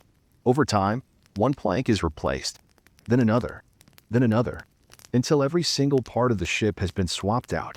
Is it still the same ship? It's a puzzle that has fascinated philosophers for centuries. Now, let's bring this classic into the modern world. Imagine a teleporter, a device that scans every atom of your body, destroys the original, and rebuilds you perfectly somewhere else. You step in, and moments later, an exact copy of you appears at the destination. But here's the question. Is that copy you? Or just a replica? Did you survive the teleportation? Or did the real you die back at the starting point? Think about it. Our bodies are constantly changing. Cells die and regenerate every day. In some ways, you're not the same person you were a year ago. So what makes you you? Is it your physical form? Your memories? Your consciousness? Or something else beyond all these? This paradox makes us confront what identity really means. Is it a fixed, solid thing? Or a flowing river, always moving and changing? It invites a gentle awareness that who you are isn't just what you see in the mirror, but the whole unfolding story inside you. Tonight, as you lie here, think about your own life as a journey of change. Every breath, every thought, every feeling slowly replaces the past. Yet something about you remains, a sense of self that weaves it all together. Maybe identity isn't about unchanging parts, but about continuity. A thread running through your experiences, memories, and moments. Or maybe it's about acceptance, letting go of the need to be the same person and embracing the beautiful mystery of becoming. As you breathe slowly, feel the softness of that thought. You are always you and always becoming. Rest in that paradox. Imagine this, a huge lottery, one of those massive games where thousands, maybe millions of tickets are sold. You hold one ticket in your hand, and deep down, you know the odds are stacked against you. The chance of winning is so small it's almost laughable. It feels like throwing a pebble into an ocean, hoping it will make a wave. Most people would say your ticket is doomed from the start. It's practically guaranteed to lose. That sinking feeling, The quiet certainty of failure is almost unbearable. You're convinced this ticket won't win. But here's the twist, the paradox lurking beneath this bleak outlook. If you believe your ticket will lose, and that's true for every single ticket out there, then doesn't that mean you believe the entire lottery will have no winner? Yet that can't be right. Because lotteries, by design, must have winners. The whole system depends on it. This contradiction is what philosophers call the lottery paradox, a puzzling problem about how we form beliefs when faced with overwhelming odds and tiny probabilities. It forces us to confront how easily we slip into rigid certainty even when things are far from certain. Think about your life. How often do you hold strong beliefs based on what seems likely, even when there's no guarantee? Maybe you believe a friend won't call back, or that a risky plan will fail, or that a painful feeling will never fade. Those beliefs can weigh on you like heavy chains, convincing you that the worst is inevitable. And yet, every once in a while, the impossible happens. The call comes through. The plan succeeds. The pain softens and dissolves. The paradox shows us that doubt and certainty aren't always clear-cut. Believing something is unlikely doesn't make it impossible. It reminds us how fragile our grasp on truth really is. This puzzle invites a quiet humility, a gentle reminder that certainty is rare, and the world is full of surprises. It encourages curiosity instead of dogma, openness instead of stubbornness. When we loosen our grip on what must be, we create room for wonder and new possibilities to emerge. So tonight, as you lie there in the dark, breathe deeply. Feel the tension in your chest loosen as you release the need to have all the answers. Let yourself rest in the mystery of not knowing. It's okay to hold space for doubt. It's okay to sit with uncertainty.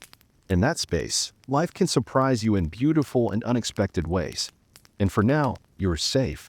You are held. You are enough. Breathe in. Breathe out. Rest.